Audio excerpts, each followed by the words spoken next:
We've all heard of the Sahara. Sure you have. It's the largest hot desert on the planet. A sea of sand covering an area larger than the contiguous United States. But have you ever wondered what lies beneath the sand dunes?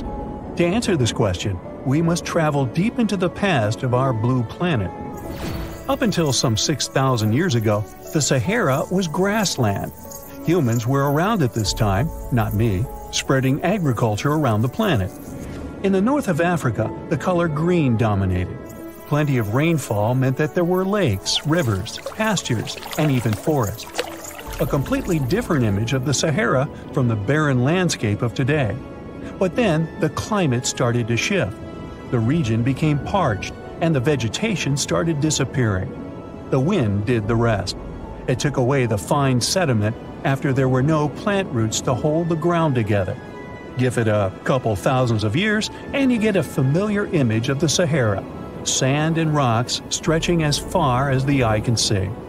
But when it comes to volume, only a quarter of the Sahara is actually sand. The yellow sands of the Sahara are just one part of the story.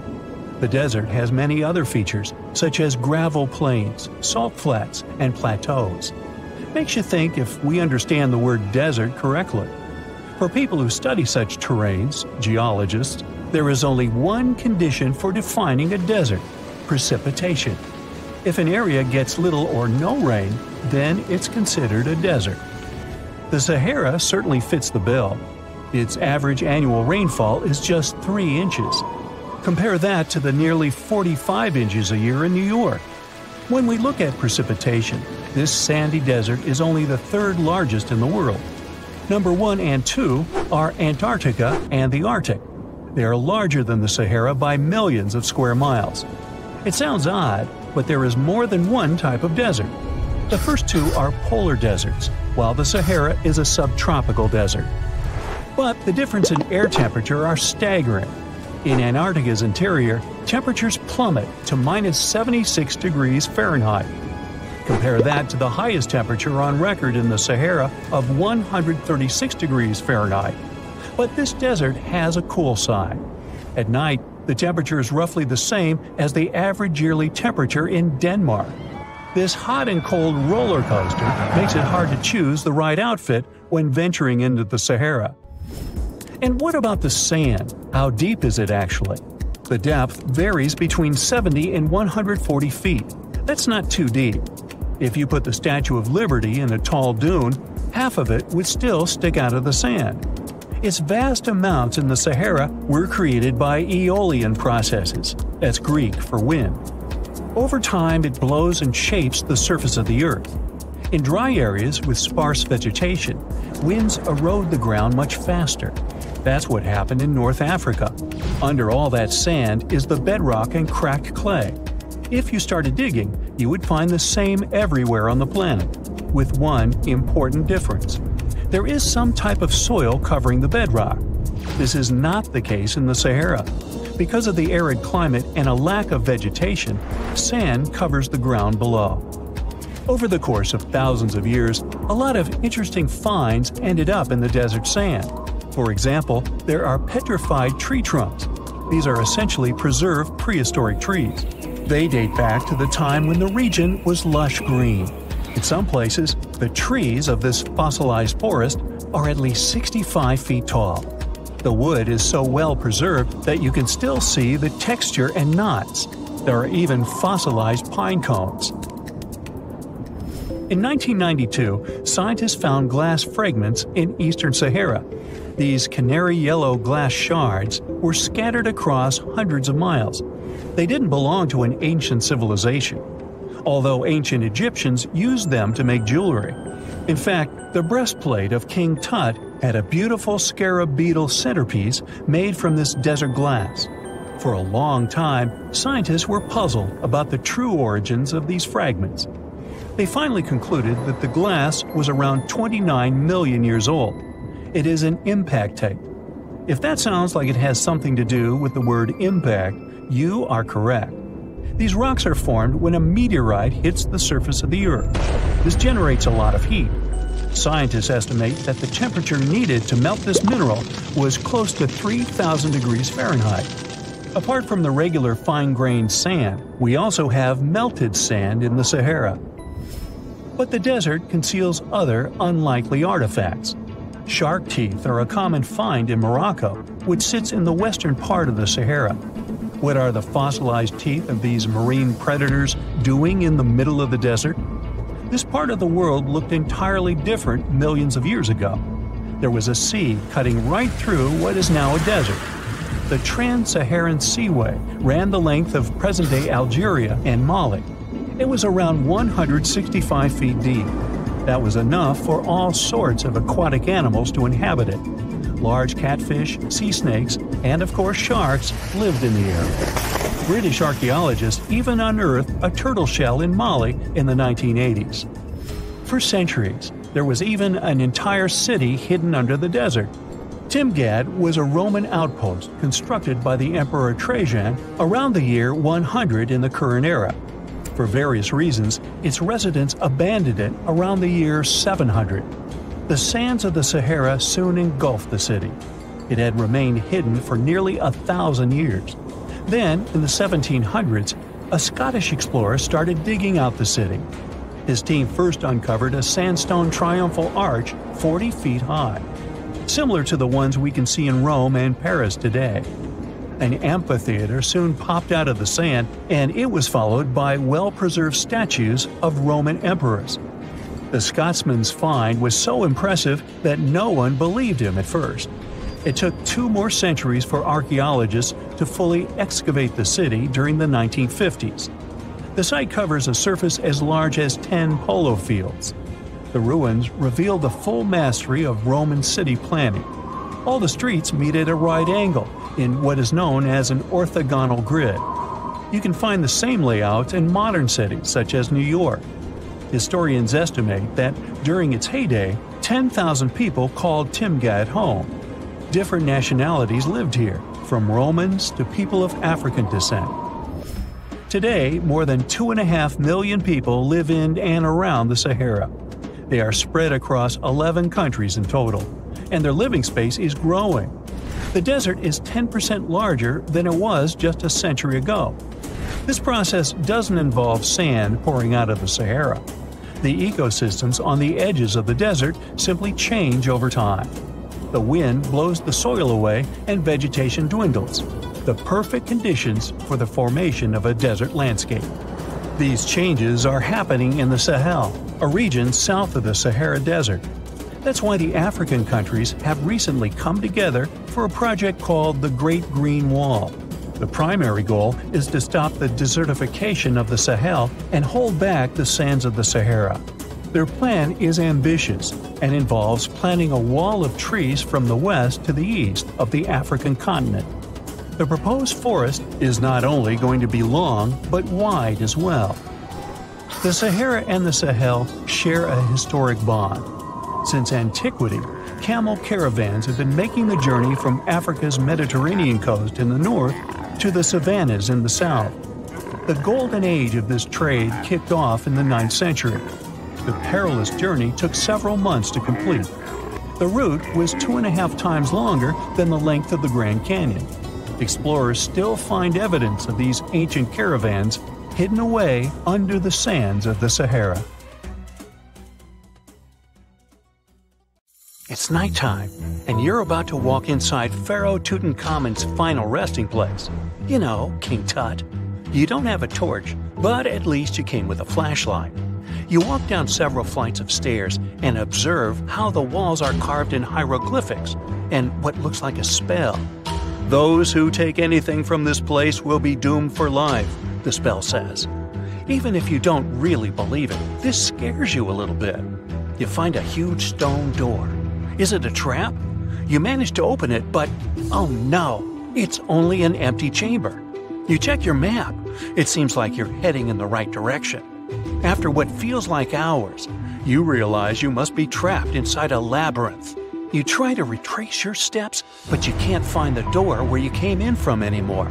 That's it, you think to yourself. You've fallen for the Pharaoh's trap. What's worse, you didn't bring a lunch.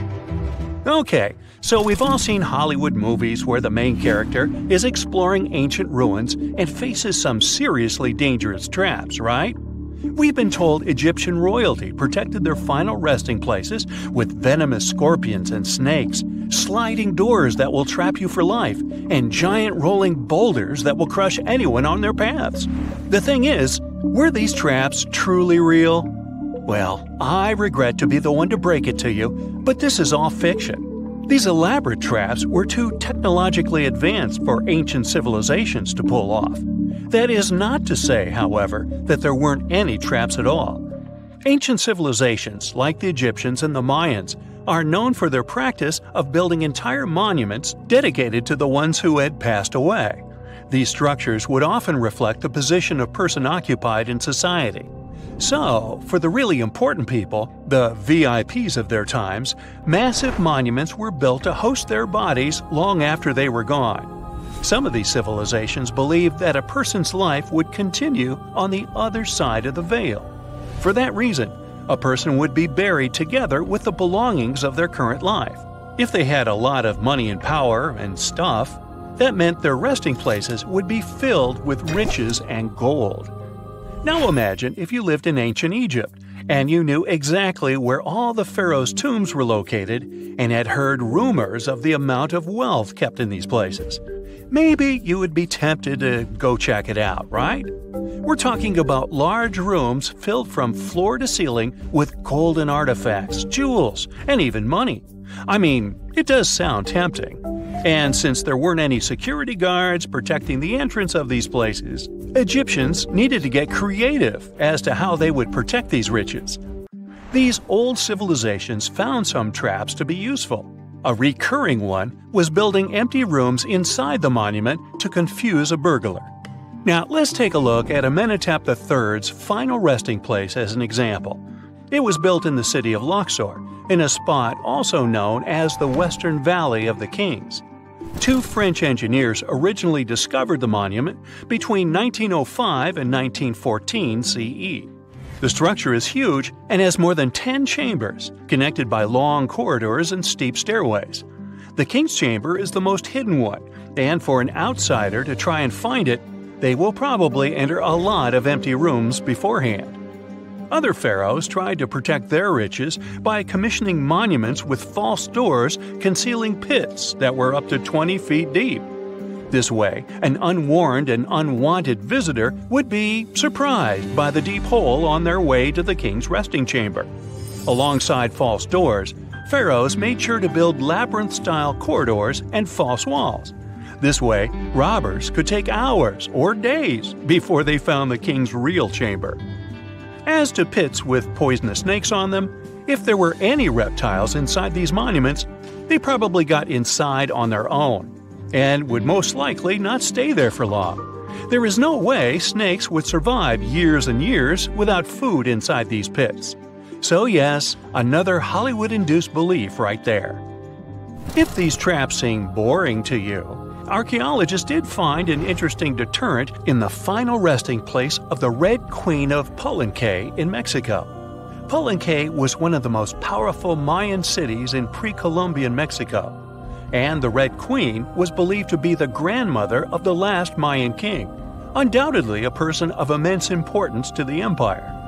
In her honor, a huge monument was built to keep her body after her passing. The discovery of the tomb itself was already thrilling. Archaeologists found an ancient monument when digging at the site back in 1994. The first thing they found was a room with a hidden door. Once they opened the door, they discovered a long corridor. Finally, at the end of this corridor was the Queen's chamber. The team of archaeologists was beyond excited to unearth this chamber with the mummy of the Queen herself still inside it. They found her to be accompanied by her pearls, jade shells, and expensive rocks. But as the team explored the remains, they saw something rather strange. The room was filled with a red-colored powder. Researchers knew that the color red was important to the Mayan people, and that much of their clothing and buildings were decorated with this color. But they didn't understand why the queen was buried with this unknown red substance. After they took a sample back with them for further analysis, they discovered that the red powder was cinnabar, a very dangerous mineral. This powder, when inhaled, can cause, shall we say, severe health damage to a person. The team concluded that this could only be a trap for anyone trying to steal her riches. Okay, so dangerous powders might have worked as the most intense traps we've seen until now. But perhaps the cheapest way to keep out unwanted visitors was to advertise spells written out all over the monument. We'd probably laugh at these today, but back in the day, they were more or less effective. Spells usually said that the person who took anything from that place would meet a tragic fate. Some spells said that robbers would lose their houses in big fires or terrible floods. Other spells said burglars would have incurable and undiagnosed health issues, but they weren't really enough to stop people from taking any gold. There are some stories surrounding how these spells might have been real. One of them is from the famous British Egyptologist Howard Carter, the one responsible for unearthing Pharaoh Tutankhamun's resting place in the 1920s. After months of unsuccessful digging, Carter discovered the tomb's existence by chance. He found the entrance to a stairway right beneath the soil where he had been searching all those months. With the help of a team, he cleared the piles of sand blocking the stairs and discovered a doorway. The door had several royal symbols carved into it, and Carter knew this could only mean a very important person had been buried there. And he was right. With a chisel, he made a hole in the top left-hand corner of the doorway and lit his vision with the help of a candle. He couldn't believe what he was seeing, the reflection of several golden and jeweled items crowding the chamber before him. Lost for 3,000 years, Carter had just discovered the final resting place of King Tut. But the story didn't finish here. This discovery was accompanied by a series of unfortunate events that led people to believe it had something to do with the pharaoh's spell.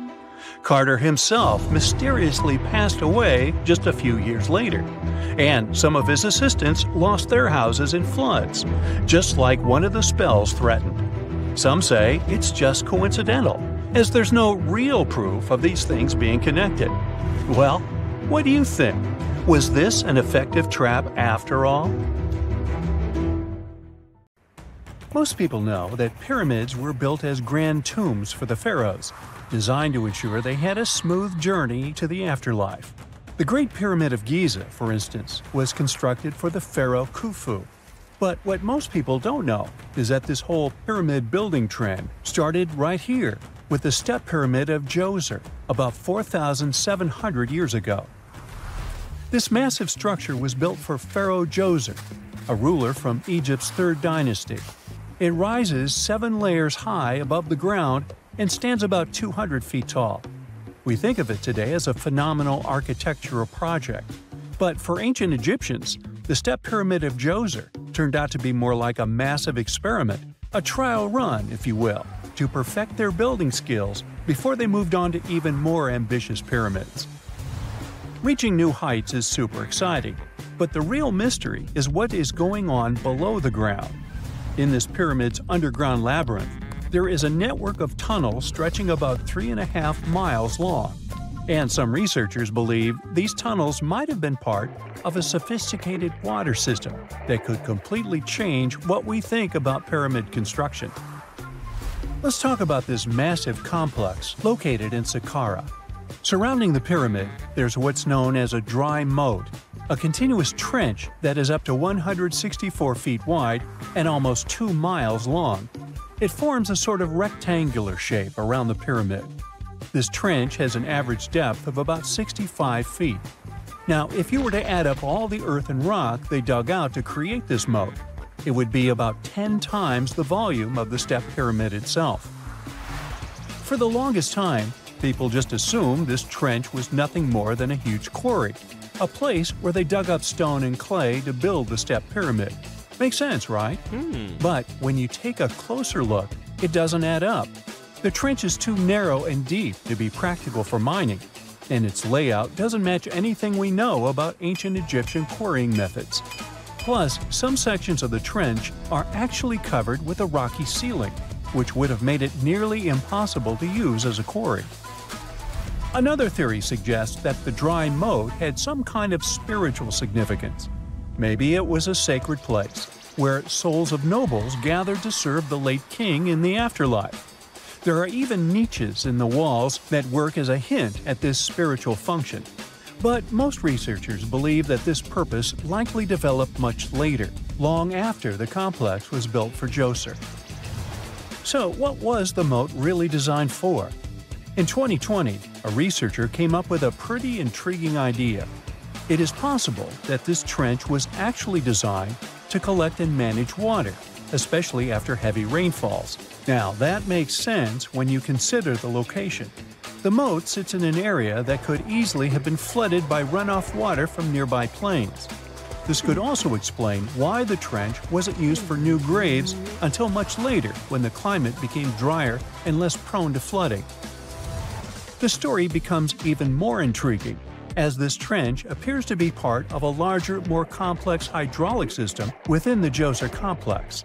It is like the trench has several compartments, carefully carved out of the rock and connected by tunnels. These compartments likely served as a part of a water treatment system, where water would flow from one compartment to the next, getting cleaner as it moved along. Now, here is where things start to tie into the pyramid itself. The Djoser complex has a series of underground shafts, and some researchers think that water from the moat's deep trench might have been used to power a hydraulic lift system, and this giant water-powered elevator could have been used to raise the heavy stones needed to build the pyramid.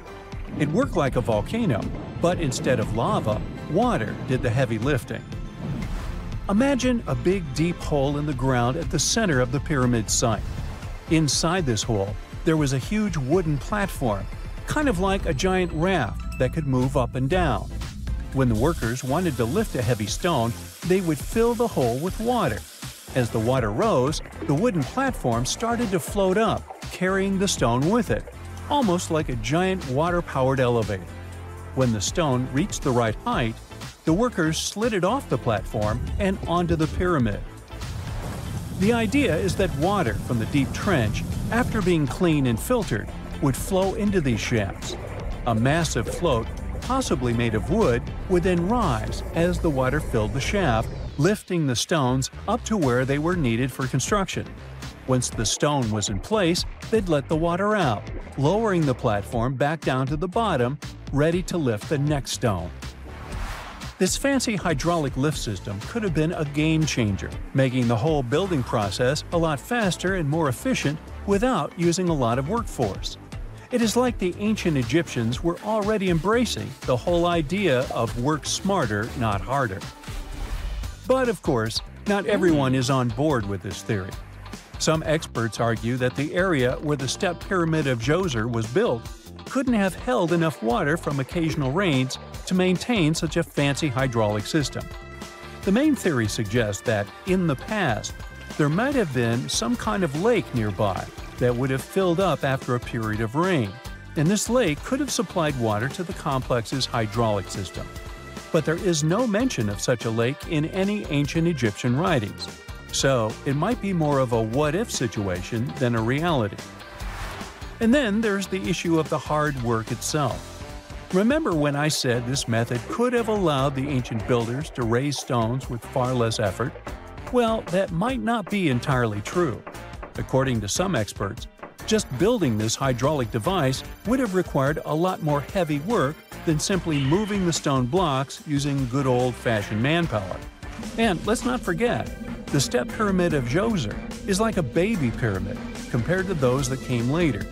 The stones used for Djoser's pyramid weighed, on average, about 660 pounds each, which is nothing compared to the more than 2.5-ton blocks used later for the pyramid of Chephren. If this cool water lift theory gets completely ruled out, we still need to explain how this pyramid was built in the first place. To answer that, we need to rewind a bit and talk about the original plans. See, before Djoser's tomb became a pyramid, the idea was to construct a simple mastaba. This type of tomb was pretty common in earlier periods, a flat-roofed rectangular structure with sloping sides. But after the original mastaba was finished, they decided to expand it a bit by adding more layers on top. And then they added even more layers, until the construction reached 6 distinctive steps, each one smaller than the previous. And they probably did all this by raising those heavy stones using ramps, not a water-powered elevator.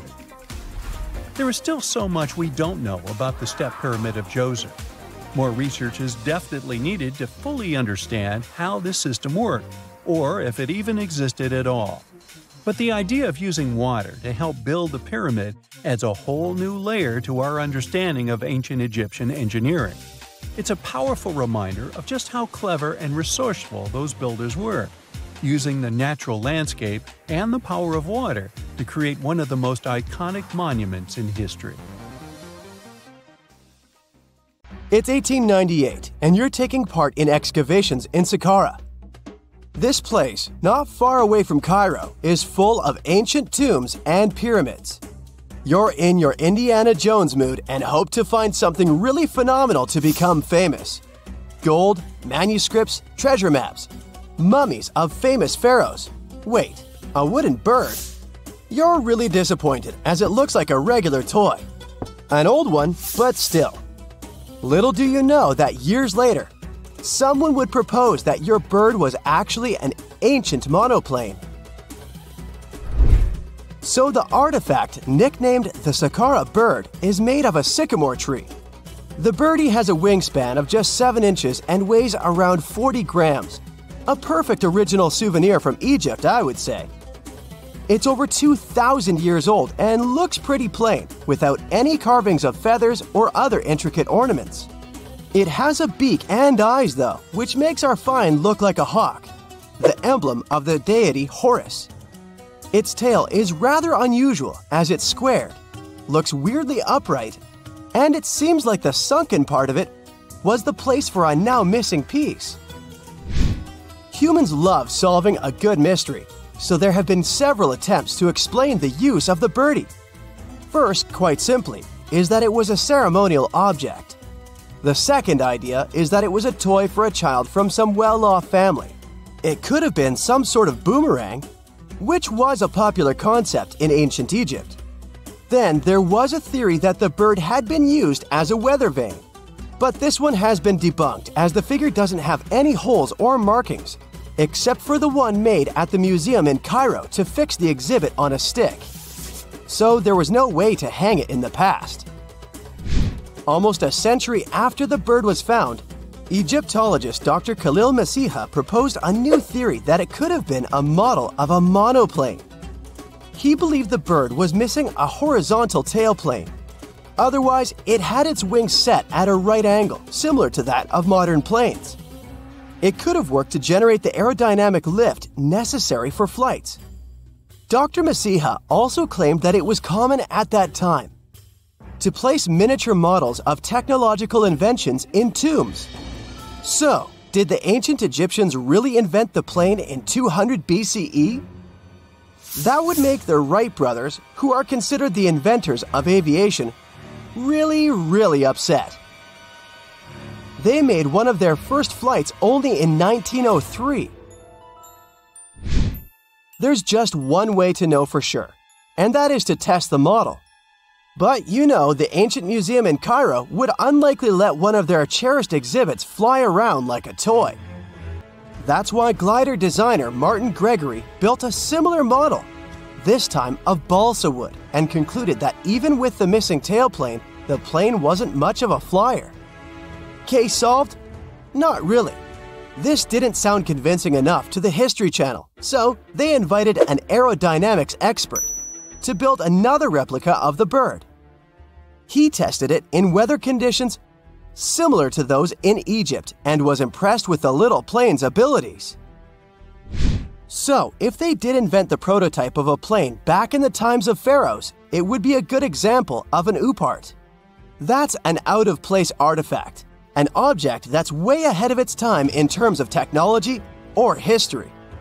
And the Saqqara bird isn't the only example of such a revolutionary concept. In 1901, A group of divers retrieved the Antikythera mechanism from an underwater shipwreck near the Greek island of Antikythera. It's been dubbed the world's first analog computer, and it's currently dated around 100 BCE. The bronze mechanism could tell the position of the sun, moon, planets, and stars, as well as the lunar phase, the dates of upcoming solar eclipses, and even the speed at which the moon moves through the sky. No one's sure who used it and how or where it was made. But it's obvious that it's extremely precise and way too advanced for its time. The first flushing toilets in the world were invented in the middle of the 20th century. Just kidding. The ancient Minoans on the Mediterranean island of Crete and the Indus Valley civilization both came up with this brilliant invention at the same time, around 4,000 years ago. The plumbing and sanitation were so well done that no one managed to design anything better until 2,000 years later. One ancient Minoan lavatory was discovered at the Palace of Knossos. It looks like it had a wooden seat set over a tunnel that directed water from a rooftop reservoir to an underground sewer. Other varieties got water from jugs. Only the super rich people could afford all this glory. So if you wanted to shop for real estate back then, the flushing toilet would be a telltale sign you were in the rich neighborhood. Automated doors became a cool, seemingly new invention back in 1931. But the technology behind them is actually much older. Think the 1st century CE old. Mathematician and engineer Heron of Alexandria came up with a hydraulic system to open and close temple doors. To bring it into action, you need to light a fire to produce heat. There was a brass pot under the fire, half filled with water. The inventor connected the brass pot to containers that acted as weights. When the fire was burning, the water moved into the containers. They went down and pulled the ropes. It was nothing like a supermarket door that opens in front of you before you even have time to think. Heron's door took hours to open, and there was no way to stop the process. That's why they only opened the doors once a day before people entered the temple, to add some mysticism at the temple during ceremonies. Spooky. Looks like the first ever battery was invented in Baghdad around 2,000 years ago. A German archaeologist found this oval-shaped clay jar in 1938. Scientists are still not sure what purpose it served and who exactly invented it. There is a theory that it was used for electroplating objects with precious metals. When they filled it with a weak acid like vinegar, the battery produced around 1 volt of electricity. Another theory says it was a vessel for sacred scrolls. Would you like to buy contact lenses designed by Leonardo da Vinci himself? In 1508, he invented a glass lens with a funnel on one side. You were supposed to wear it with water inside to improve your vision. Sounds a bit uncomfortable, doesn't it? So, around a century later, French scientist René Descartes decided to improve the idea and make the cornea contact the future lenses. Contacts because they contact your eyes, get it? The glass tube with liquid did help improve vision, but blinking was sadly impossible. 2.5 centuries later, new technologies in the glass industry let scientists design contacts that would fit in the eye and even let the wearer blink. Thanks, guys! Still, those lenses were made of heavy blown glass and didn't let the eye breathe. About 50 years later, contacts became plastic, lightweight, unbreakable, and scratch-resistant, but still covering the entire eye. And then, in 1948, an English optical technician accidentally sanded down a plastic lens and figured out they'd still be in place even if they covered only the cornea. Imagine you're living in 19th century London and need to send a message to New York. It would have taken about 10 days to get there by ship. So when delivery time went from days to hours in 1858, it was a true sensation. The first message was sent by Queen Victoria herself. It was all made possible thanks to the transatlantic telegraph cable, running under the ocean. Sadly, the new cool invention only lasted a few weeks. It took years to bring it back to life. A piece of whale rib has recently been found in a North Carolina mine. Not a big deal, some might think. Hey, why can't a whale be a miner, right? But this fragment offers scientists a unique glimpse at the interactions between prehistoric sharks and whales from around 3 to 4 million years ago. The thing is, 3 tooth marks embellish the rib. That means that the whale was once badly bitten by an animal with a super powerful jaw. Judging by the spacing between the tooth marks, and it reaches almost 2.5 inches, this animal could be a mega-toothed shark. I'm talking about the megalodon. Or it could be a different shark species which was around at that time. The curvature of the shark's jaw shows that the animal was relatively small, between 13 and 20 feet long. Yeah, small. As for the whale, it seems to be the ancestor of a great blue or humpback whale. Researchers are amazed. You don't usually expect to find evidence of animal interaction and behavior preserved in the fossil record. After examining the sample carefully, they concluded that the shark must have gone away with a mouthful, but the whale had survived because most of the fossil fragment is covered with what is known as woven bone. It quickly forms in response to localized infection.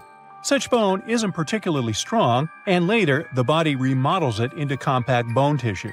But it takes time. The presence of this bone means that the healing was incomplete and the whale passed away 2 to 6 weeks after the unfortunate encounter. On the other hand, its demise could have been unrelated to the infection and injury. Only a handful of fossils show such kinds of interactions between ancient animals. You can often find bite marks on fossils indicating where the animal passed away and its carcass was scavenged. But this fossil is one of a few examples that not only show a wound inflicted by another animal, but also demonstrate that the prey survived. All fossils are exciting for paleontologists. Yes, they need to get out more. But some might look terrifying to regular people.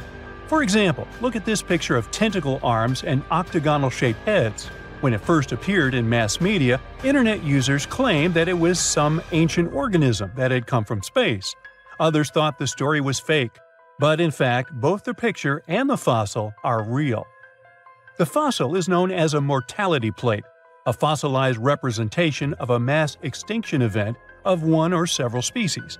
The fossil actually contains more than a dozen specimens of a type of marine organism called a crinoid. Despite their looks, crinoids were not plants but marine animals. This particular species lived deep underwater on the seafloor. Crinoids were related to starfish, sea urchins, and brittle stars. These creatures could attach themselves to the seafloor with stalks made up of flexible porous discs connected by soft tissue. The stalks were hollow, and that's where the animal's nervous system was located. Crinoids absorbed oxygen through thin-walled tube feet. The creatures usually reached the length of more than 8 inches and had 5 arms lined with leathery-looking tentacle-like structures. They fed on plankton and sloughed off organic material. Now, even though these fossil finds seem to be super exciting, few creatures in the fossil record confuse scientists as much as the Tully monster. This curious sea creature sported a toothy, trunk-like snout and eyes splayed out on a rigid rod. But the most bizarre thing? It has been impossible to classify. Researchers have been considering a variety of organisms, for example, segmented worms, swimming slugs, and primitive eel-like creatures, since the monster was discovered in 1966. Recently, they have even tried to connect it to some species of jawless fish with a backbone-like structure.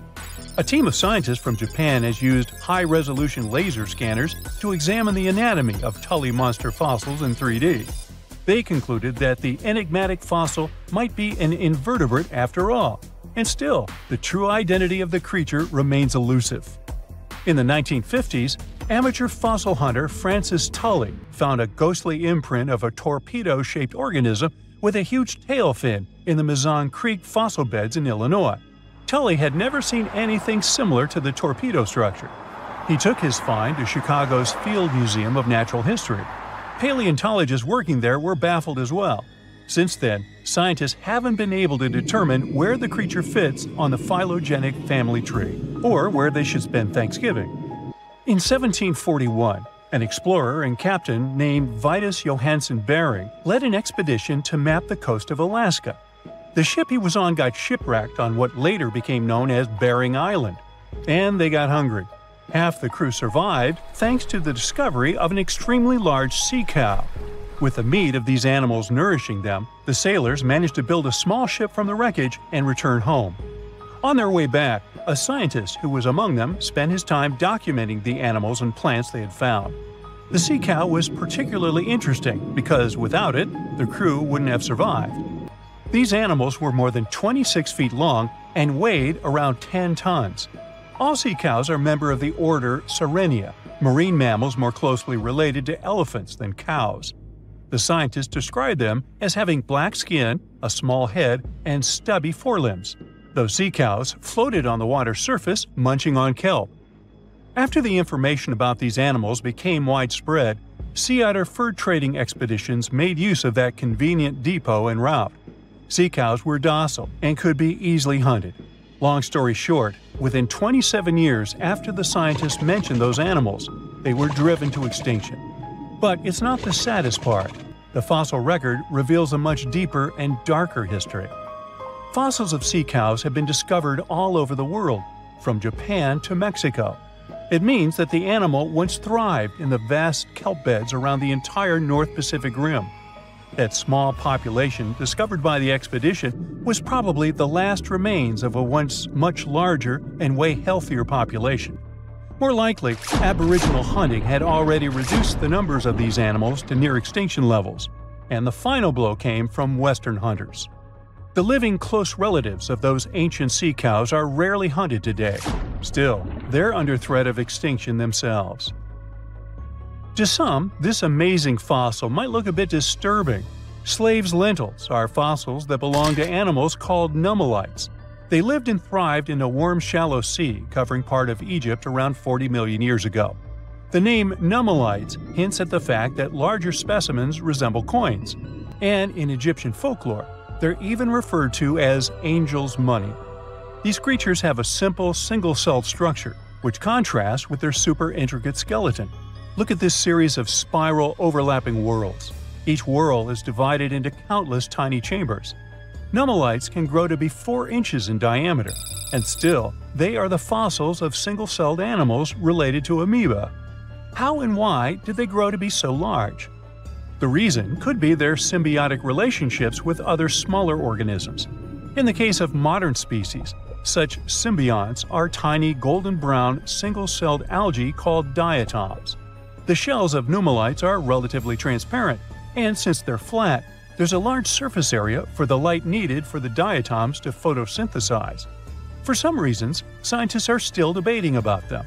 The presence of plant symbionts in animals dwelling in the sea encourages the growth of a calcareous skeleton in hosts. So, the gigantic size of the nummelites in Egypt could be due to their close relationship with symbiotic diatoms. Does that make sense? Fun fact: a species of nummelites evolve very fast, and their fossils change from one layer of sediments to the next. So, the limestone used for the pyramids of Giza are so packed with such fossils that it's known as nummelitic limestone. This limestone also contains 2 kinds of nummelites, the smaller slave's lentils and the larger angel's money. But those are not different species, but rather different stages in the life cycle of a single species. Summers in the Middle East get so hot that they change the landscape dramatically and make entire cities resurface from the past. That's what happened in 2018 when the city built by a mysterious empire on the Tigris River was finally released from its water trap. Archaeologists rushed to the location as they didn't want to miss a rare chance to excavate the site and learn more about the history of the place. They believe they've found the Bronze Age city Zakiku, founded over 3,000 years ago and fully submerged in the 1980s when a dam was built in its place. It used to be a busy hub for the Mitanni Empire for caravans on the popular trade route. It had water, which is a rarity in the area, and it was a guarantee for success. We know very little about the once powerful empire, as scientists haven't found any written chronicles in the excavated sites. That's why the archaeologists were thrilled to find an entire palace for the local ruler. Several years later, when the area became free from the water again, They found some fortifications to protect the city from foes. The highlight of their expedition was finding a huge public storehouse for trade goods and harvests, piles of wheat and barley, and imported metal and wood.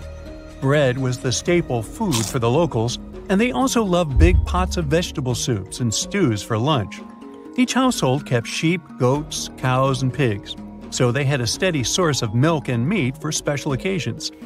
All the constructions found so far were built from bricks molded from mud.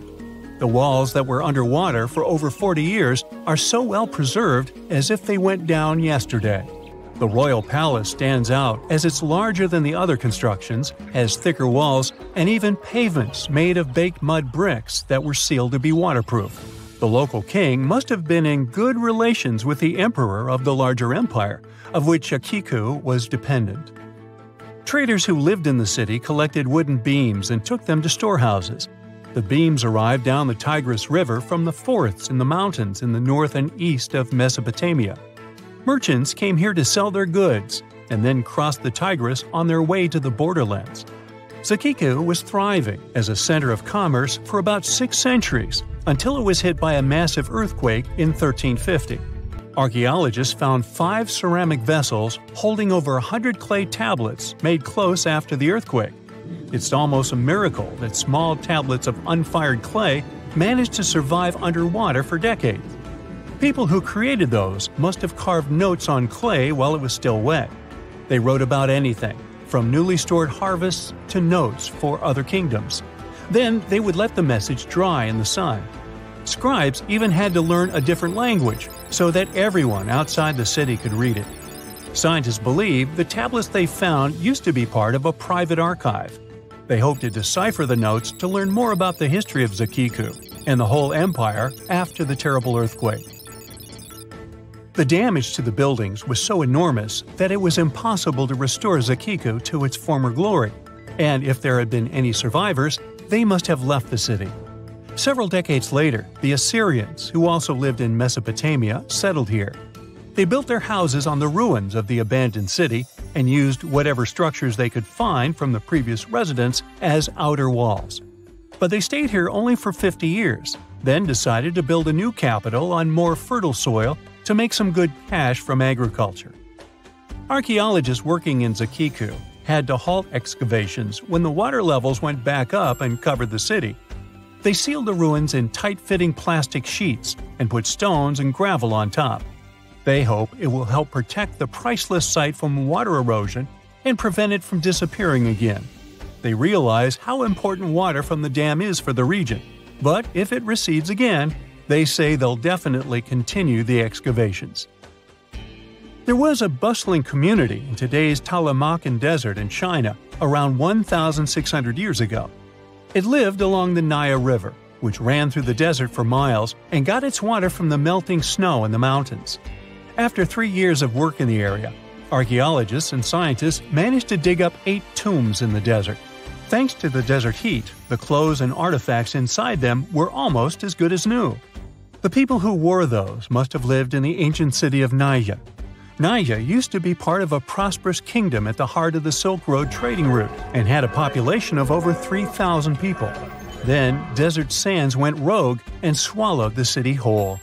Archaeologists only found the ruins of Nija in the early 20th century. Scientists from different countries have tried to solve its mysteries. It looks like the tombs discovered at the end of the 20th century belonged to the wealthy. There were some expensive items inside: a quiver and bow, metal arrowheads, gold earrings, and a glass bead necklace, a lacquer box with a comb, makeup, and a sewing kit in one of the tombs. There was also some silk of top quality, and even the bright colors like green and yellow haven't faded on it. The fabric also had Chinese characters with quotes from historical books, which helped scientists identify the period in which it was made. Archaeologists later found a large dwelling site and the clearing of 3 ruined buildings. It will probably take many more years to understand why the city had fallen and what happened to its people. Saudi and French archaeologists teamed up near Riyadh, the Saudi Arabian capital, and stumbled upon an ancient settlement dating back 8,000 years. The scientists used all sorts of cool tech like laser scanning, drones, and aerial photography, to unearth this Neolithic-era gem. They found the settlement in a local archaeological hotspot. Among the treasures they uncovered were a stone temple, remnants of an altar, and over 2,000 graves. All these finds tell us about ancient practices and rituals. The team also found the foundations of 4 massive buildings, corner towers, and open-air courtyards, all with underground reservoirs to store water for agricultural use. There was also a smart irrigation system with canals and cisterns, which let the city thrive in one of the driest deserts in the world. Rock drawings etched into the nearby mountain depicted the daily life of the locals. The excavations have been going on in the area for over 40 years, and scientists still keep finding new artifacts to answer more of their questions. Fishers have stumbled upon ancient bones, tools, and artifacts that are 9,000 years old on the North Sea floor. British and Dutch archaeologists and paleontologists rushed to see the finds as they were hoping it could be evidence of the submerged Doggerland. And they weren't disappointed.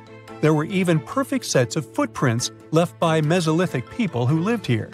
12,000 years ago, during the last major ice age, the British Isles weren't islands at all. There was a landmass made of many hills, marshlands, and dense forests that connected them to the European continent. That landmass was Doggerland, where a prehistoric hunter-gatherer society lived and thrived. But then, the sea level started going up at the speed of 3 to 6 feet a century as glaciers were slowly but surely melting. The locals had to move to areas that today belong to England and the Netherlands. Experts decided to learn more about the history of Doggerland, using data from oil companies working in the North Sea. So far, they've created digital models of what the area of 18,000 square miles might have looked like before it vanished beneath the waves. They still need to analyze samples of ancient insects and plants and the DNA of animals to get a full picture. Imagine you are walking to your car in the morning, but there is a problem. Your vehicle is not sitting neatly by the side of the road. Its rear end is sticking out of a gaping hole. This is what happened to a Queens resident, New York, back in 2020. A sinkhole had swallowed his SUV overnight. Events like this are nothing out of the ordinary in many parts of the globe.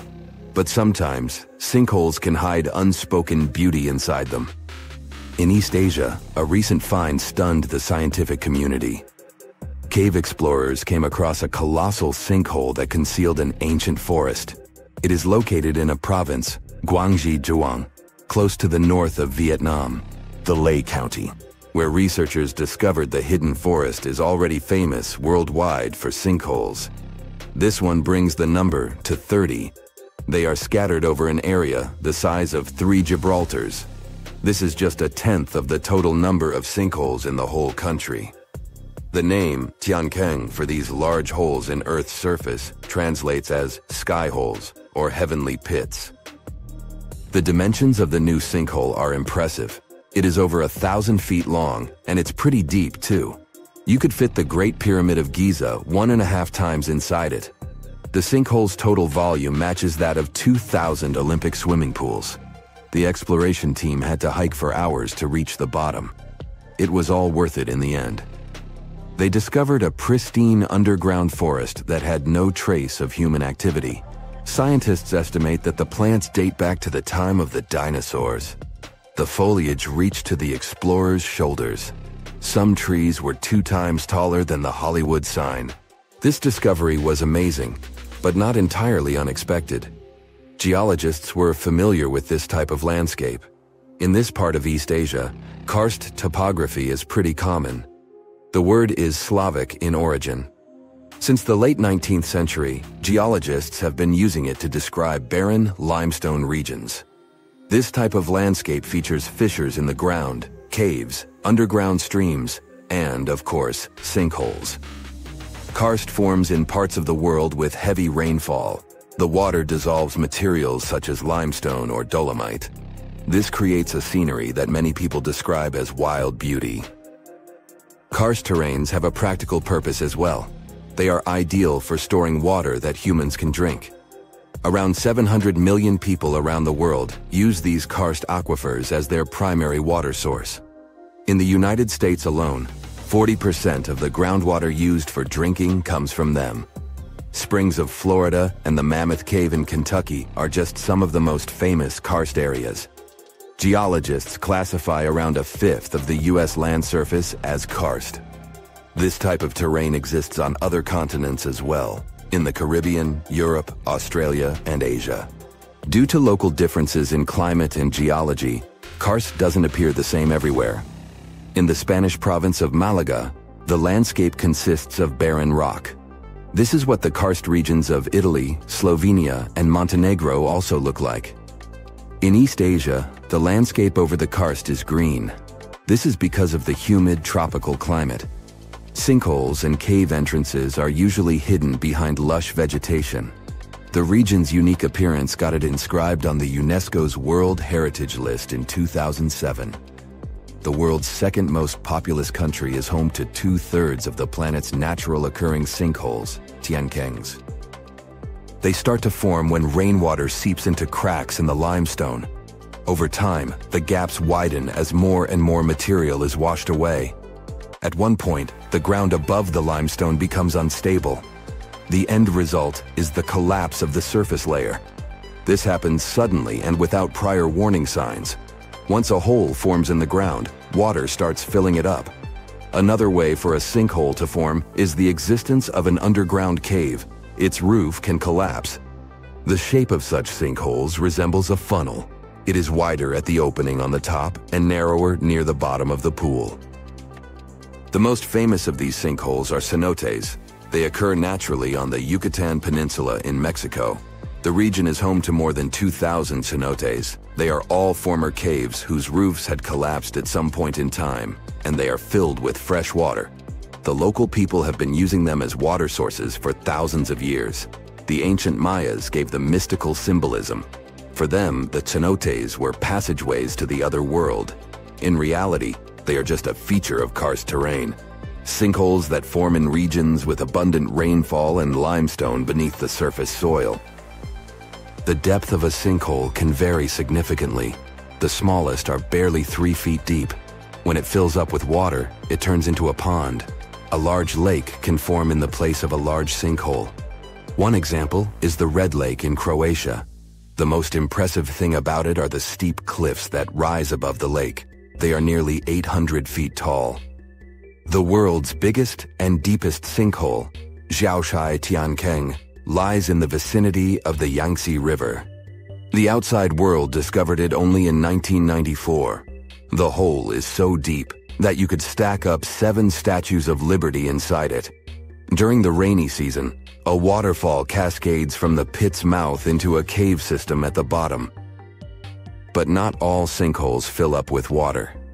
This was the case with the newly discovered giant sinkhole in Asia. It developed its own ecosystem. The high humidity and low temperature inside it were perfect for plant life to thrive. The very bottom of the hole is connected to an underground water flow. Scientists discovered 72 species of rare wild plants in the area. They are in danger of disappearing on the surface. But inside the sinkhole, they have found the perfect conditions for growth. The enormous opening in the ground is essentially a wildlife refuge. This was confirmed in 2021. That's when biologists discovered 2 species in the Yunnan province that they previously thought had gone extinct. Who knows what other animal and plant species are still hiding in there? Exploring these underground cave systems can be quite dangerous. They are often home to venomous snakes and mosquitoes. Even descending into a sinkhole is perilous. The cliffs are steep and stones are often very sharp. That's why the exploration of sinkholes in Asia is going slower than research would like. The sinkholes I've mentioned so far have all formed naturally. Erosion is the main process behind their creation. But the ground can also open because of human activity. Everything from a construction site to a leaking sewer pipe can cause the earth to give way. Sinkholes in urban areas pose a risk to infrastructure. One of the most famous examples of this happened in Japan in 2016. A busy street in downtown Fukuoka collapsed near the main train station. The sinkhole severed power lines and pipes that lay underground. Luckily, No one was injured. The diligent Japanese engineers repaired the damaged road section in just 48 hours. The biggest issue with sinkholes is that you never know when and where they are going to open. The best tool that geologists have for detecting underground cavities is ground-penetrating radar, GPR. It resembles a land mower. The operator goes up and down a troubled area to scan the ground underneath. The radar sends out impulses that detect any contrast between different materials. It feeds back this info in the form of a 2D or a 3D image. Once engineers detect a potential sinkhole, they use different techniques to stabilize the ground above it. The simplest method is called grouting. It involves filling the hole so it won't collapse. The most common materials are polyurethane foam and cement. The alternative is to lift a structure above the sinkhole. This technique is called underpinning. Workers drive steel rods into the load-bearing deeper layer of soil.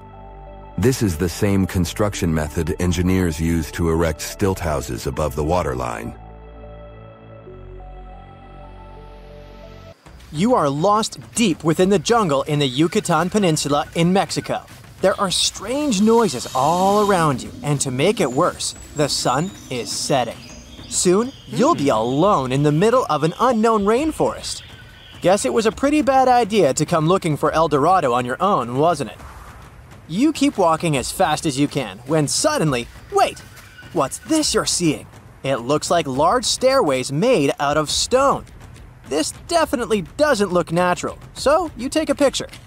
Maybe you didn't strike gold, but you might have just found something relevant. Congratulations! You found Akamtun, a long-lost Mayan city, hidden 37 miles into the jungle. The name literally translates to stone column.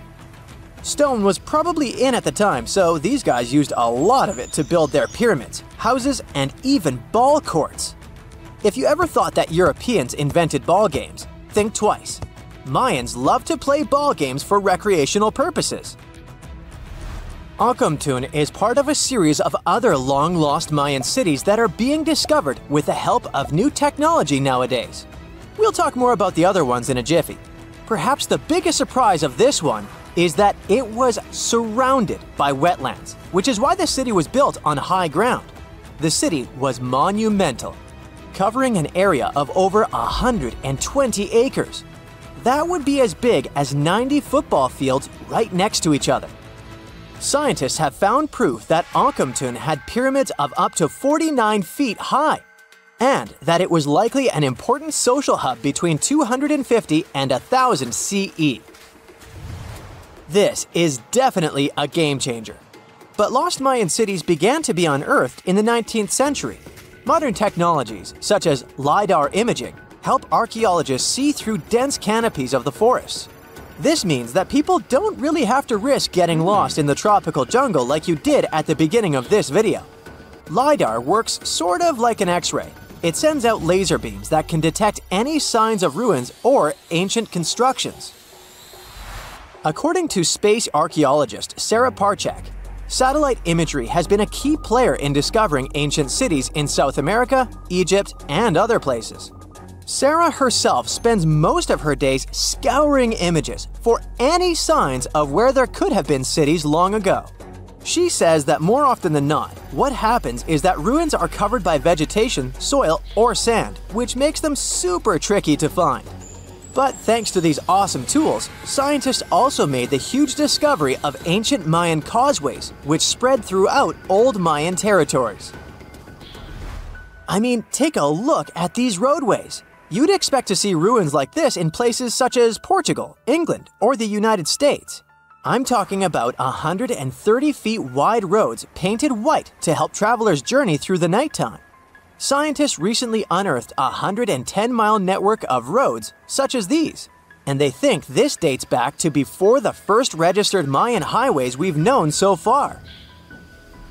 These roadways, which sometimes ran over the swampy ground and were even elevated at times, are being called the world's first superhighways. Even if there is no registry of animal-powered vehicles, it's believed that the Maya used them to travel around a network of possible 964 settlements. They were built like a huge spiderweb, and from what archaeologists have gathered, this huge system of roads worked to connect a big system of economic and social interactions between Mayan cities. This completely debunks the traditional idea that the Mayan pre-classic period, which dates back to 2000 BCE, was made of small, tribal settlements. Imagine the manpower and engineering ability you need to muster to build something close to these white highways. Scientists believe that these causeways were built pretty much the same way as the Mayans built their pyramids, with a mixture of mud and quarry stone. Oh, and using several layers of limestone to make them white. That's pretty cool, right? But let's take a few steps back for a moment to get some context.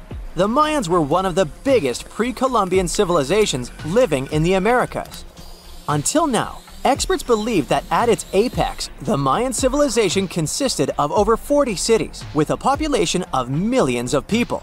That's a lot of folks.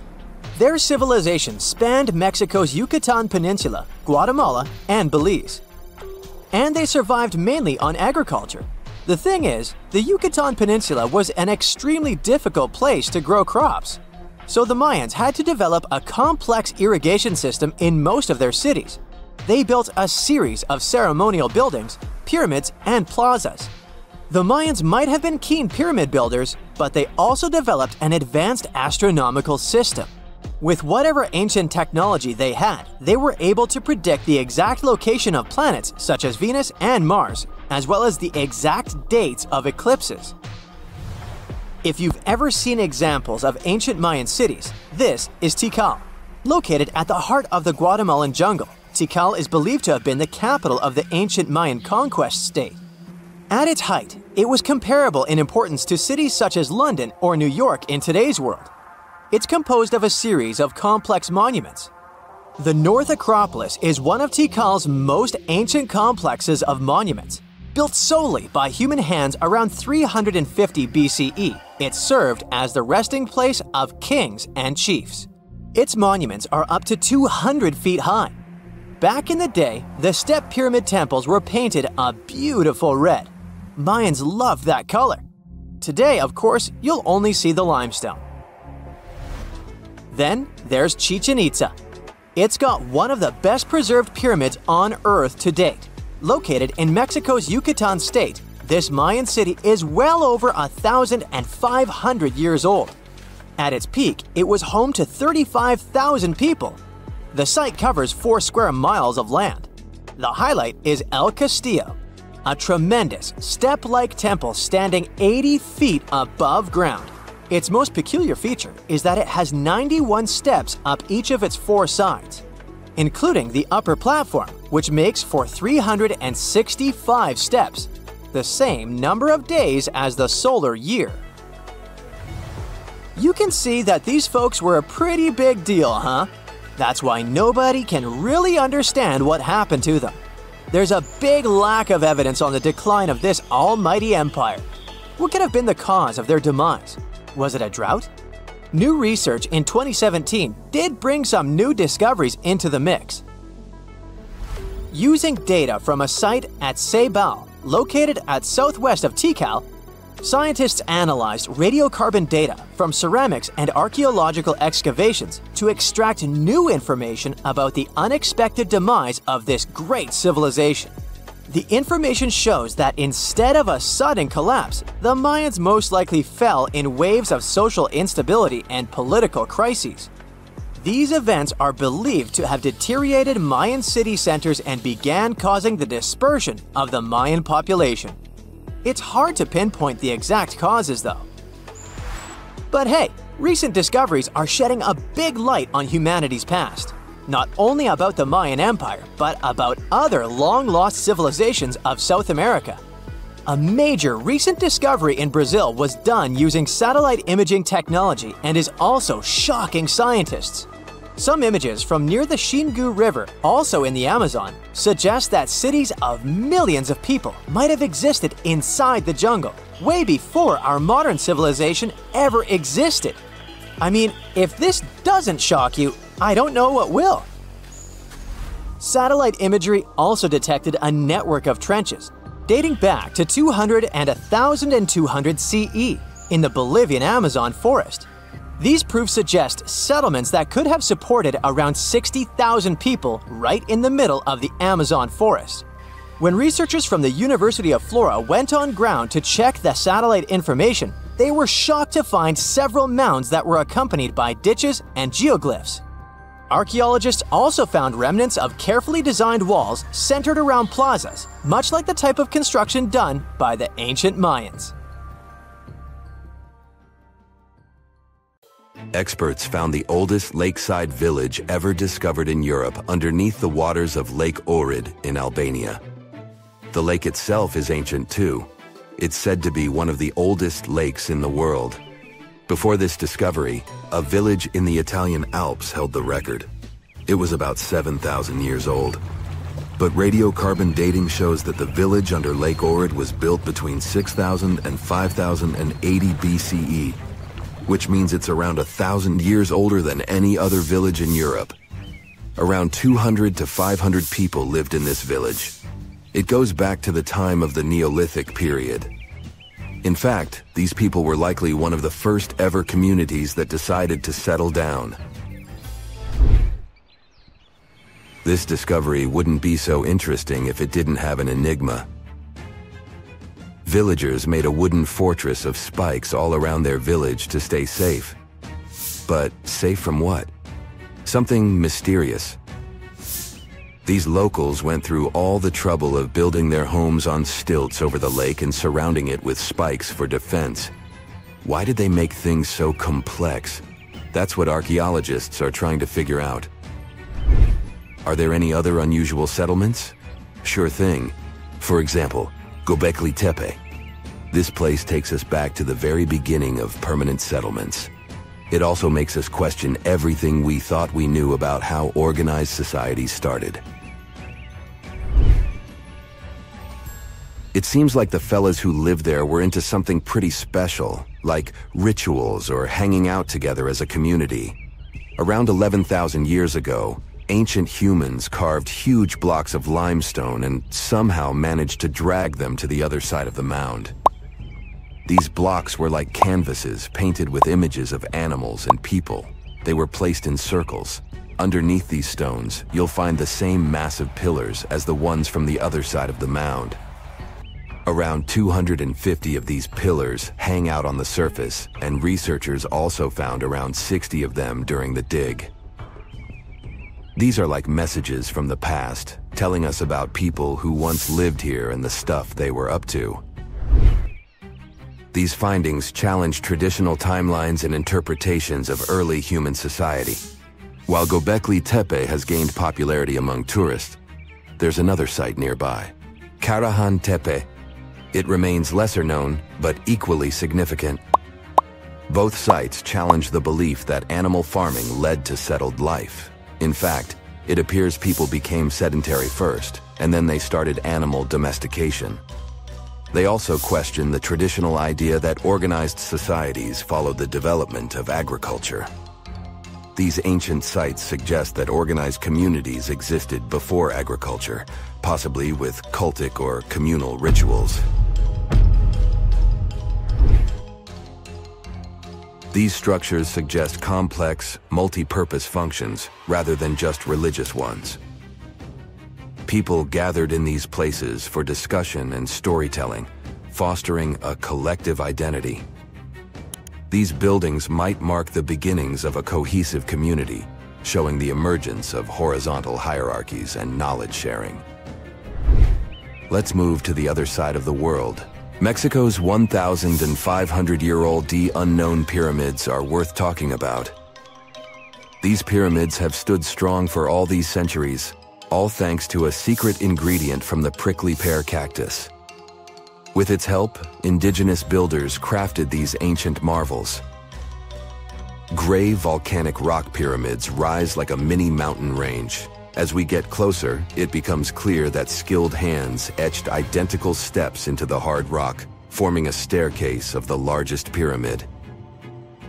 The two smaller pyramids, called the House of the Wind and the House of the Longest Night, share the same human touch. Legend has it that these structures hid treasures. But it wasn't until Mexican archaeologists started digging there in the early 2000s that the secrets began to unravel. The House of the 13 Heavens was built around 540 BCE to keep track of time. After all, it wasn't so easy for ancient people to keep track of dates in the days before clocks and calendars. Instead, they looked at the skies and celestial objects. Think of the pyramid as their own cosmic calendar.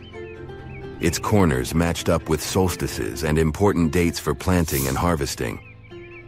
When you stand on the steps these days, the sun lines up perfectly with the corresponding corner. But these pyramids aren't just about telling time. Quiroz and Zapata, archaeologists on a mission, are trying to piece together the clues. They've recovered a few artifacts, and that's how they've learned that the ancient builders used the sticky substance from prickly pear cactus leaves to hold their creations together. This ancient technique is still used by some indigenous people today. One surprise after another.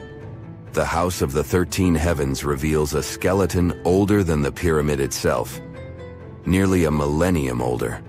This means that people carried this body with them for 950 years. It's another mystery. The next stop is Duna de Bologna. It's a Spanish sand dune hiding Roman ruins. This sand pile is near the edge of Europe, reaching out toward North Africa. It's more than 98 feet tall and 656 feet wide. As the winds move and the dune shifts, it reveals pieces of history hidden deep within it. Climate change boosts those winds, moving the dune even more. As it migrates, it shows us traces of people who used to live here. Archaeologists have been busy digging around, and they found ancient tombs. Imagine exploring a sandy maze and stumbling upon these tombs filled with history. The sand has acted as a protector, preserving bones, jewelry, and arrowheads. But that's not all. Nearby, there's an archaeological site from the 2nd century BCE. That's when the Romans were hanging out here. They had a whole city down there, complete with baths, a theater, and a temple. And it was built on top of an older Phoenician settlement. An earthquake shook things up a long time ago, and people left the city. For centuries, it lay hidden under the sand. Modern historians and archaeologists are excited about what else this shifting landscape will reveal. Fingers crossed that this sandy time capsule stays safe and keeps sharing its stories with generations to come. In Peru, archaeologists are exploring the 3,000-year-old Condor's Passageway. A what? Okay, so archaeologists were digging around a place called Chavan de Huantar, where the Chavan people lived. This place is around 190 miles away from Lima, Peru's capital. So, the Chavan people were advanced artists. They loved drawing birds and wild cats in their paintings. And they went way back, even before the Inca Empire became a big deal. They were some of the first societies that settled down and started farming in Peru's highlands of the Andes Mountains. That's more than 2,000 years before the Incas showed up. Archaeologists found a secret passage in one of the temple buildings. They called it the Condor's Passageway. It was a hidden hallway that had been locked away for ages. Lara Croft would love it there. This passage leads to other rooms inside the temple. It gives us a peek into what life was like then. Inside this hidden hallway, the researchers found some neat stuff. Like a big piece of pottery weighing as much as a big bag of potatoes and decorated with a drawing of a condor's head and wings. The condor, by the way, is a power symbol for the ancient Andeans. Archaeologists also found some pottery. All of this stuff was discovered in May 2022 when the entrance to the hidden passage was finally opened. Pretty new. The temple complex where they found these ancient items has other structures, like terraces. And there's still more to uncover. The tricky thing is going forward in these hidden passages. The archaeologists had to send in cameras mounted on robots to explore them first. They didn't want to risk messing up the ancient building or, getting stuck in there. Let's wait and see what else they'll uncover. What is a boat doing in the middle of a desert? You would expect to find a seagoing vessel closer to shore. This is the question archaeologists had been asking for decades. In 1988, there was a storm near one of the most important archaeological sites in ancient Egypt. A wooden structure emerged from the sand. It was hollowed out by termites. Scientists were determined to solve its mystery. In 2000, they began excavating the site near Abydos, Abydos. An American team of experts soon discovered a boat that was 70 feet long, and it wasn't alone. In total, there were 14 boats neatly resting next to each other. It was impossible to completely dig out the boats because of their poor condition. Luckily, the wood was preserved enough to get a sample. Analyses revealed that the boats were around 5,000 years old, the oldest fleet in human history to this date. The time of their construction predates the pyramids at Giza by half a millennium.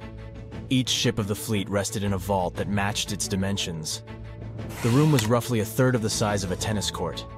It had mud brick walls that featured more than 120 drawings of boats. Ancient Egyptians incised them on whitewashed walls that were excellently preserved. Scientists have known about these mysterious chambers for well over a century. 1901, 1902. A British archaeologist, Arthur Weigel, stumbled upon a strange structure west of the River Nile. His team caught a glimpse of the interior walls. Sadly, a section of the roof collapsed, so they had to call off further exploration. Researchers abandoned the site, but its location remained on the maps. The boat's position first led scientists to think that they rested on a bank of the mighty Nile. But there was a problem with this theory. Today, the river flows almost 7 miles west of Abydos. Further studies of the surrounding terrain showed the Nile didn't change its course throughout history. Also, if the boats floated near a dock, they would be in unstable positions. The 14 vessels at Abydos were perfectly parallel to each other. There was only one conclusion possible. Someone had deliberately placed them like that. They must have gone through a lot of effort. Each boat had enough room for up to 30 rowers. These vessels could really float. They weren't models, but scholars still don't know if they actually sailed any body of water in ancient Egypt. This doesn't diminish the importance of the find. Previously, archaeologists found only small-scale models. In King Tut's tomb alone, there were 35 boat models.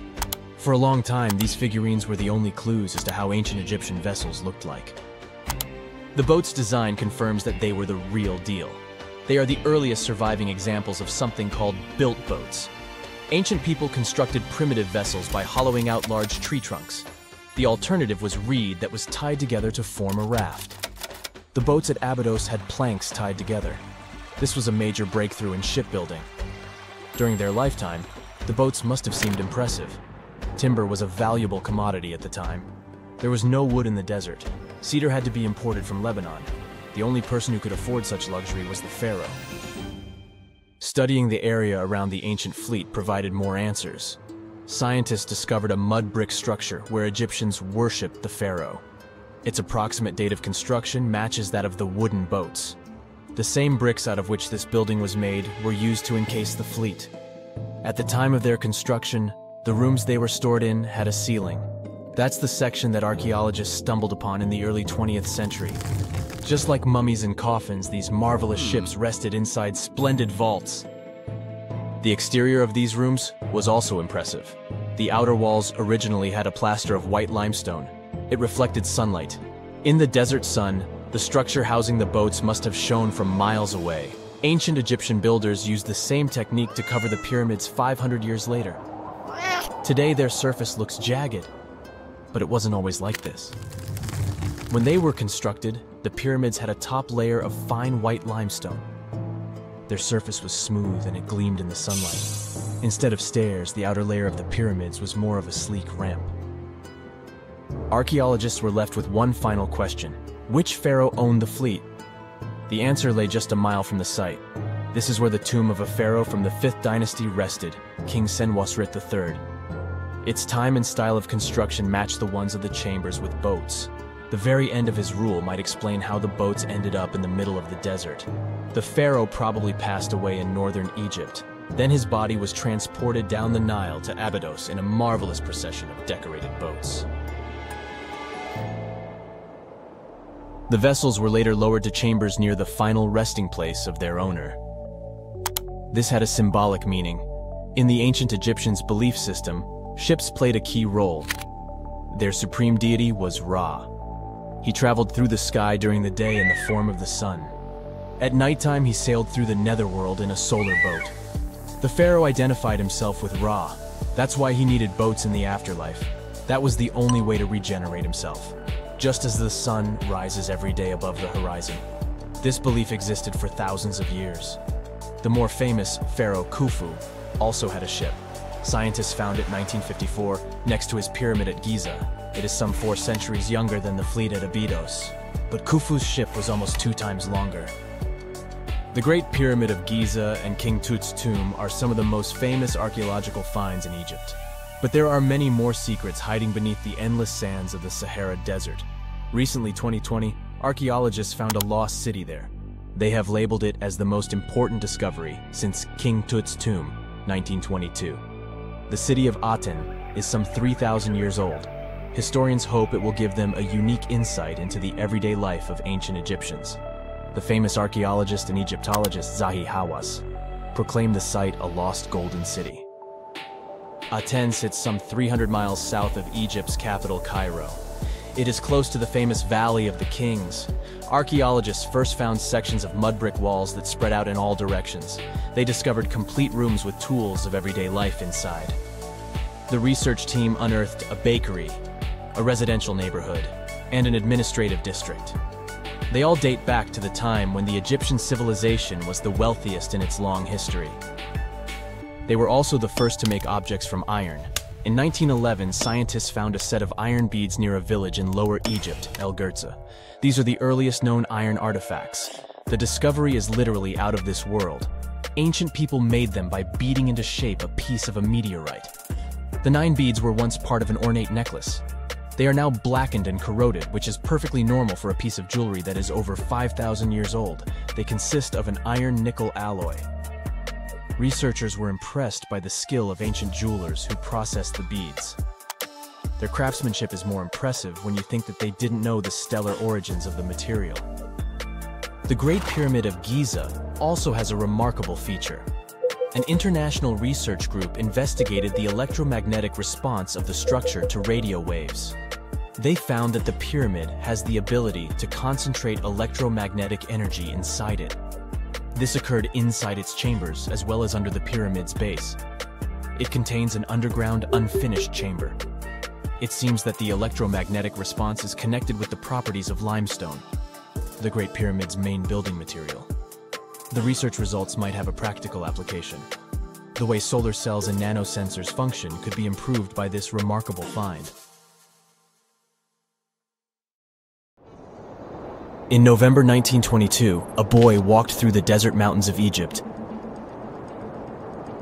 and discovered some ancient steps carved into the rock. Subsequently, this find became one of the world's largest and most significant archaeological discoveries. This step was part of Tutankhamun's untouched tomb.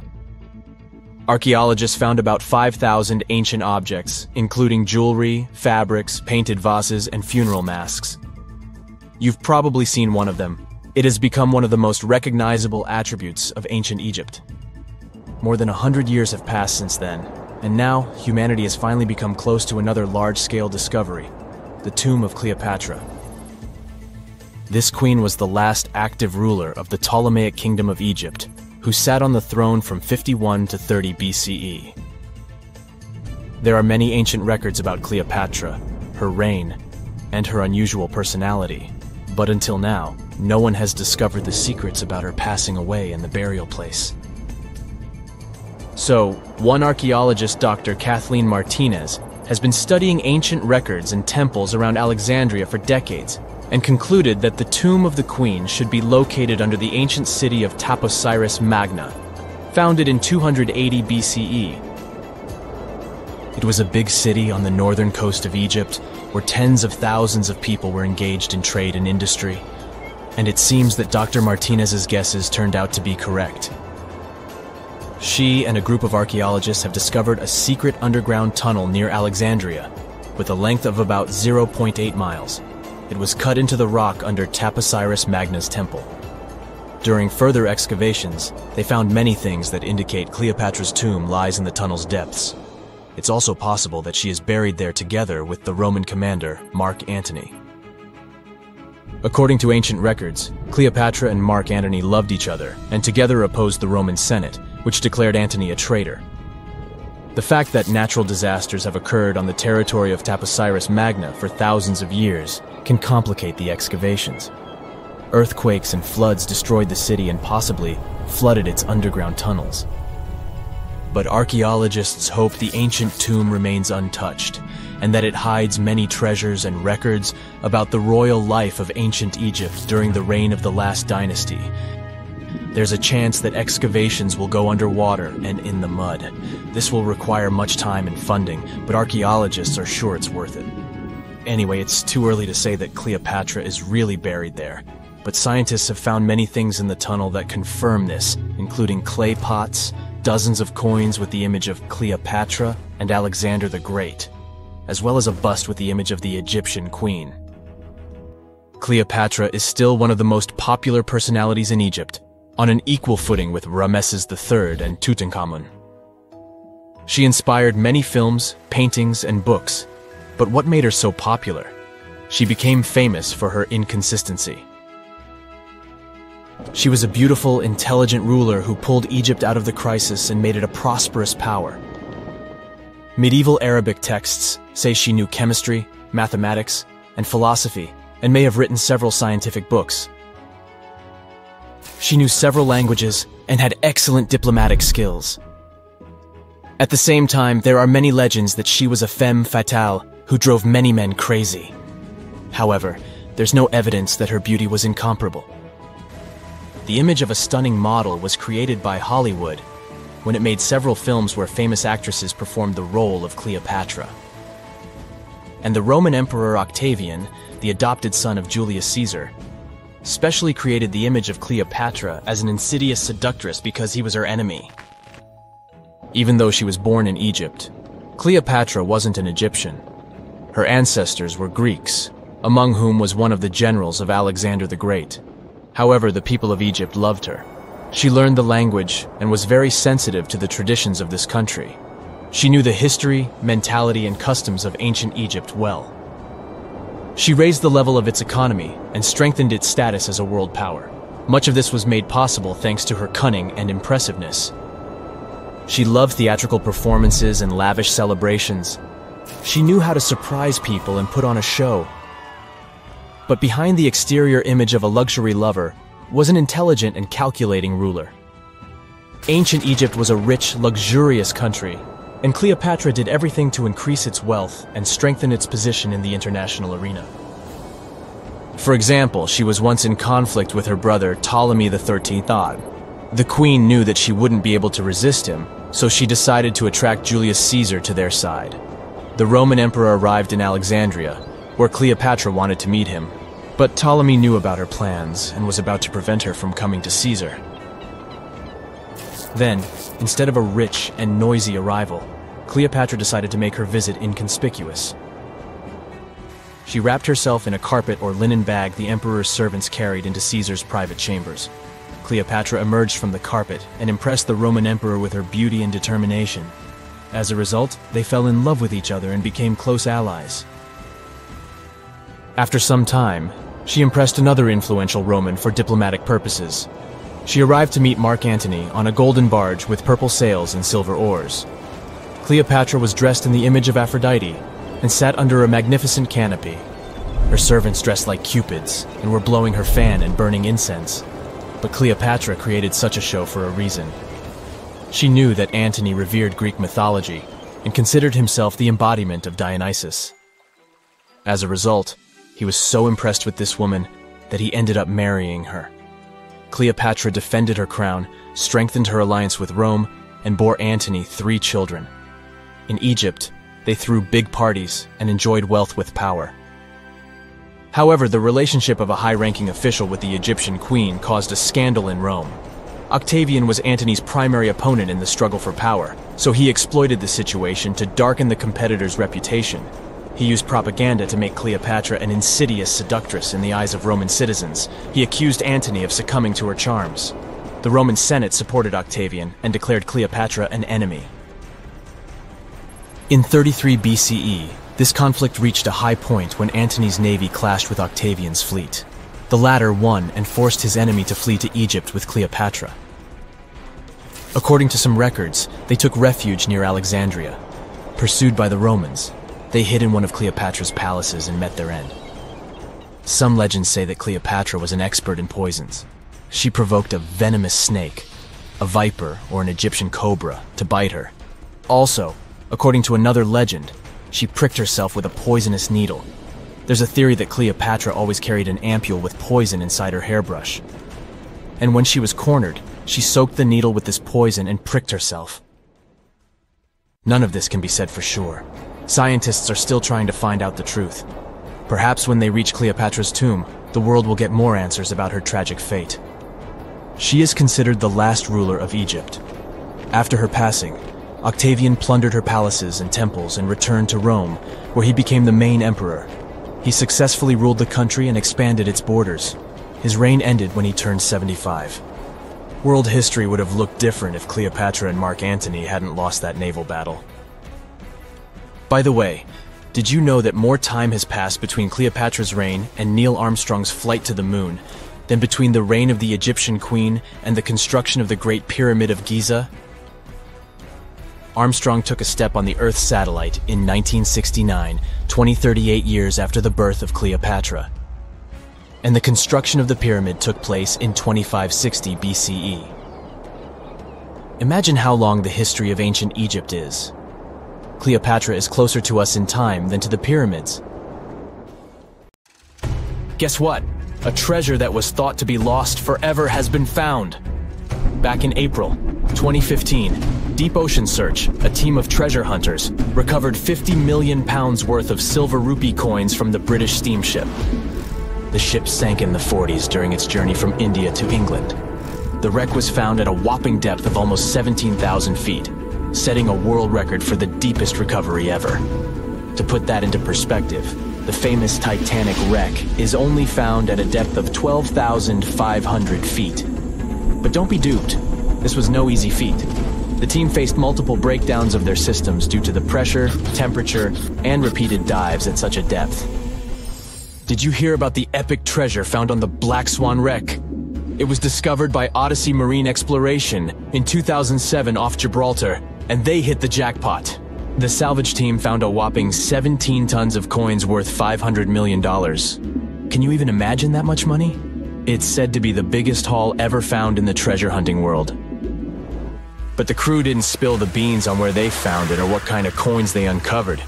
They just hightailed it back to the US with their loot. Sneaky.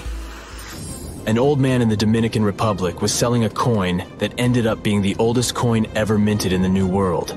And that's just the start of the craziest shipwreck story ever. The team at Deep Blue Marine used some fancy sonar to search the area where the coin was found, and they stumbled upon parts of a wrecked ship. They also found jade statues, ancient Mayan bling, and gold coins from way back in 1535. Like, one set of 4 coins alone is worth a cool $1 million. The crew got to keep half of their booty while the Dominican Republic authorities snagged the rest. It's believed the ship sank during a gnarly hurricane just a few years after Columbus discovered the New World. No other shipwreck has ever turned up such ancient artifacts. We all heard about the Titanic, the OG shipwreck, known for its epic tragedy when it hit an iceberg in 1912. But what's even crazier is that $300 million worth of diamonds went down with it.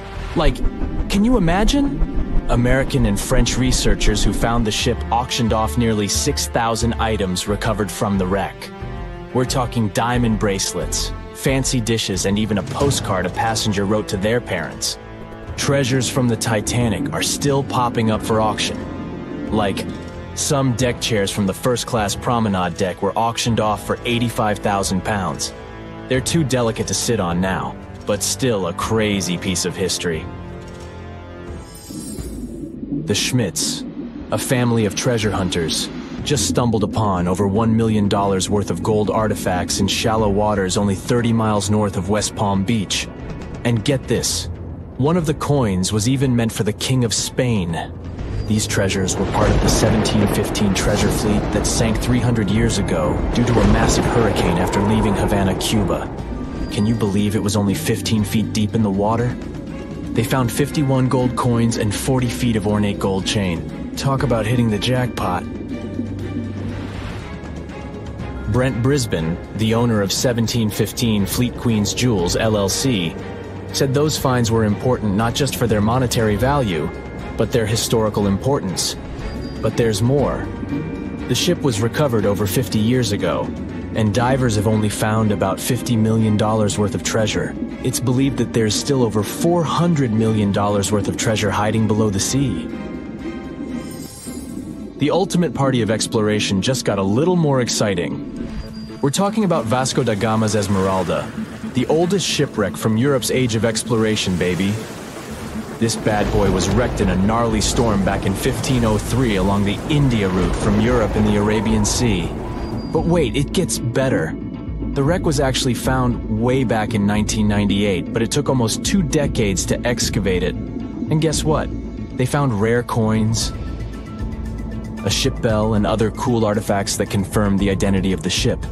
And the treasures are still being uncovered. Just last year, in 2017, they discovered a unique navigational tool called an astrolabe at the wreck. How cool is that? A bunch of Indonesian fishermen found a super old ship from the 9th century off Belitung Island in 1998. It proved that trading between China and the Middle East was totally a thing back then thanks to the maritime Silk Route. The wreck is so cool that it's also known as the Tang Treasure because it's the biggest collection of Chinese Tang Dynasty artifacts ever found in one spot. But there's some serious drama going down over an exhibition of these priceless treasures. It's like a battle between commercial treasure salvage and archaeological preservation of shipwrecks. Who will win? Only time will tell. Meet the holy grail of shipwrecks. It's the Spanish galleon San Jose, and it was loaded with silver, gold, and emeralds worth billions of dollars today. But get this, it sunk after a battle with British ships off the coast of Cartagena, Colombia, way back in 1708. Crazy, right? But here's the kicker. 300 years later, in 2015, some awesome peeps discovered the wreck on the ocean floor. The Woods Hole Oceanographic Institution used a cool underwater vehicle to identify the ship by its distinctive cannons, and they're still recovering treasure as we speak. So, if you're feeling lucky, keep your eyes peeled for other hidden treasures that haven't been found yet. The ultimate jackpot, the sunken motherlode of the Nuestra Señora de Atocha, was discovered off the coast of Key West, Florida in July 1985. Mel Fisher, the legendary treasure hunter, spent a whopping 16 years searching for it. The Atocha was on a mission to bring back loads of riches to Spain from Havana, Cuba back in 1622, but got caught up in a gnarly hurricane. To celebrate the 30th anniversary of the discovery, there was a sick auction where people could buy pieces of the Atocha's treasure, like gold and emeralds. If you're keen to see more of this epic haul, head to the Mel Fisher Maritime Museum in Key West. The whole shebang is worth around $450 million, no biggie. Hey, have you ever dreamt of finding buried treasure and becoming a millionaire overnight? Well, guess what? It's not just a dream. Meet Forrest Fenn, the man who hid a chest filled with $1 to $5 million worth of treasure in the Rocky Mountains. And get this, it took 10 years for someone to finally find it. Fenn announced the treasure hunt back in 2010, and over the years, tens of thousands of people set off to look for it. The treasure chest was filled with 265 American gold eagles and double eagles, ancient coins, gold nuggets, and more. But finding it wasn't easy. Fenn used a poem with 24 lines that had hints in it, and it took some serious decoding skills to figure out where the treasure was hidden. Finally, in June 2020, the long-awaited news came. The treasure had been found. The lucky winner was Jack Stueff, a former journalist and medical student. The treasure was hidden under a canopy of stars in the forest in the Rocky Mountains, and it was so well hidden that not all the advertised treasures were found in the chest. But don't let that stop you from trying your luck at finding buried treasure. Who knows? Maybe you'll be the next lucky winner. And if you need some inspiration, just remember that Forrest Fenn's only goal was to give people some hope. So why not give it a shot and see what you can find? Who knows, maybe you'll become a millionaire too. It all happened in 1708. On June 8th, the Spanish galleon San Jose was going back home to Spain from the Caribbean. In total, there were 17 ships. The captain of the San Jose knew they were in for some trouble, as English ships were lurking in that area. He knew they would be after the treasure loaded on the ships. The price of the treasure from the New World was so astronomical that it could turn the course of historic events in Europe upside down. In order to be safe, the Spanish galleon was to reach Cartagena de Indias. It's where we have Colombia now. But sadly, other things were predestined for the San Jose. The 4 English ships appeared. The galleon couldn't just escape them. There was no choice but to turn around and fight. Then all the chaos started. Red flags showing that the battle started. Firing cannons, the smell of gunpowder. Nobody knows exactly how it all ended. As dusk fell, it was hard to see clearly what was happening. The only thing that remained in history was the sinking flagship San Jose. Then, silence. No wonder that San Jose, being the flagship, was the most strategically important galleon. She would carry an insane amount of precious metals, such as gold and silver, pearls, and gems, such as emeralds. All of that went to stay on the bottom of the ocean for the next 3 centuries.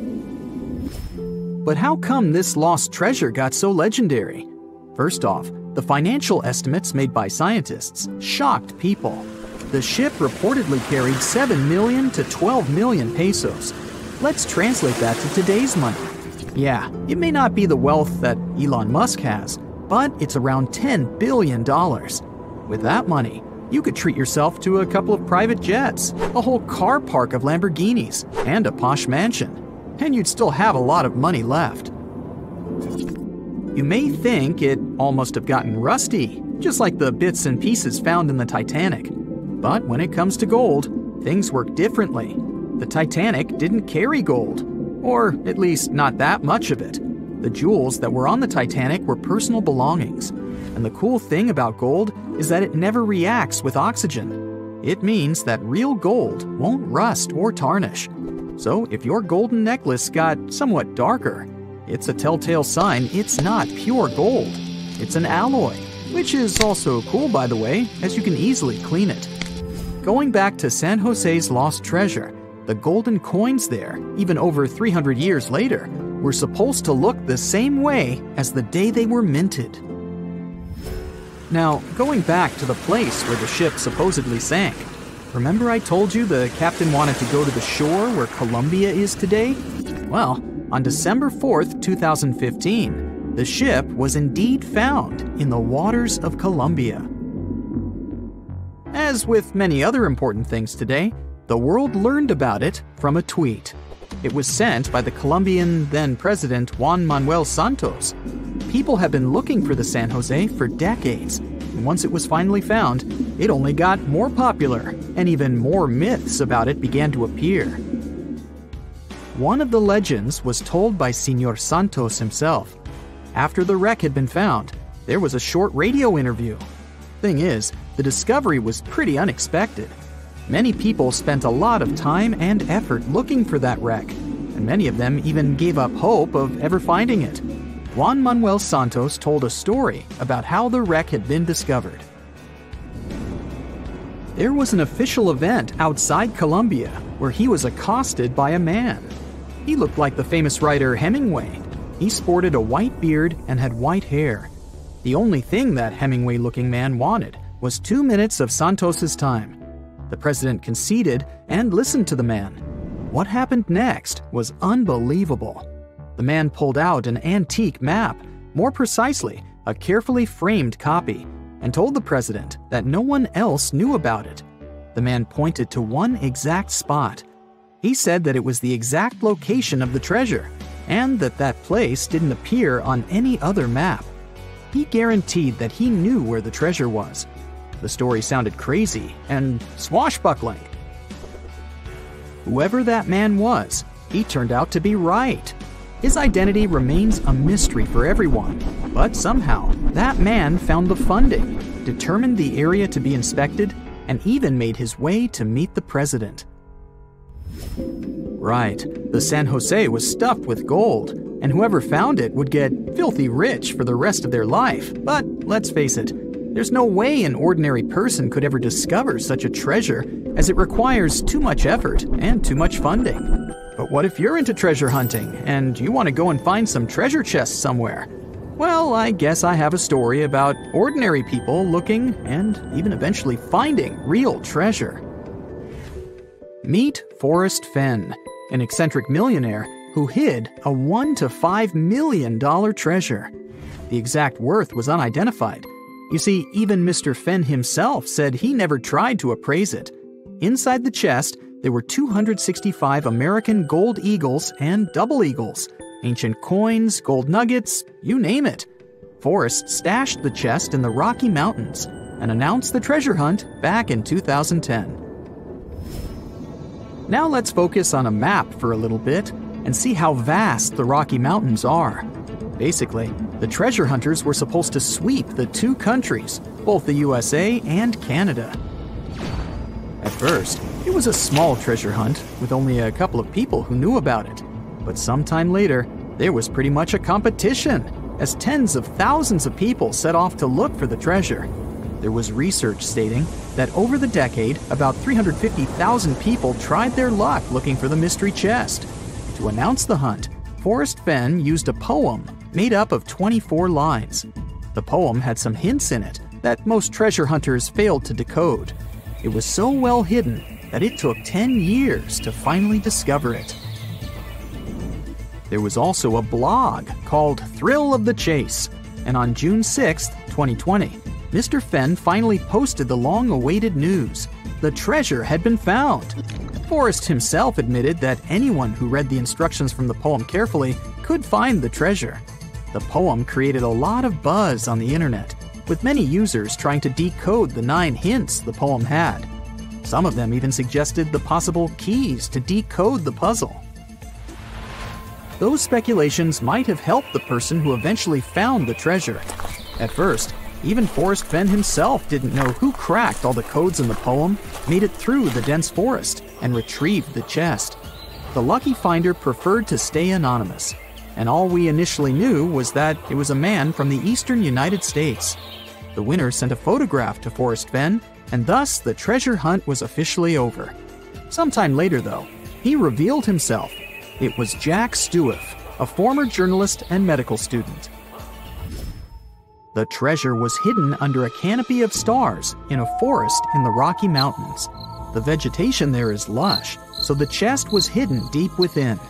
The chest had never been moved from the place where it was originally hidden. The exact location is still unknown, but we know that the treasure was hidden in Wyoming. Jack admitted that not all the advertised treasures were found in the chest. A small gold frog on a necklace and a Spanish emerald ring were missing. Forrest indeed found the frog in his collection and gave it to Stewart, but he failed to find the ring. The treasure hunt created by Forrest Fenn may seem extravagant, but he explained why he decided to start it. The only thing he claimed to have in mind was to give people some hope. Whenever you hear about ancient ruins, you almost never picture them being suspended somewhere, or just randomly hanging on the branch of a tree, right? In fact, for most of the ancient artifacts we have exposed in museums all over the world, archaeologists did quite an impressive amount of digging. You see, buildings have this funny way of fading away over time if not properly taken care of. Sometimes we need to reuse some building materials, so an older construction may be sacrificed in the process. Other times, houses are abandoned, and once they are exposed to the elements on the surface, like rain or sunlight, they don't really stand a chance.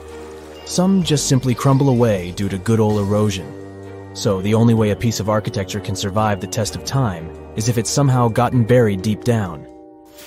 Now, how did they end up buried in the first place? Well, it's quite the comedy of errors. Ancient cities had a habit of gradually raising their ground level like a kid adding toppings to their ice cream sundae. You see, these settlements were always busy collecting food and building materials to keep up with their ever-growing population. But hey, who has time to deal with waste and rubbish? It wasn't exactly high on their to-do list back in the day. So when it came to building new houses, ancient civilizations found it much easier to save their sweat and tears by piling up the rubble and constructing right on top. But that's not all. Rivers would also occasionally flood and deposit a layer of sediment on the city floors, further encapsulating those ancient constructions. And in those dry regions like the desert, where the wind likes to show off its sand and dust dance moves, you can bet it was a constant struggle to keep the establishments clean.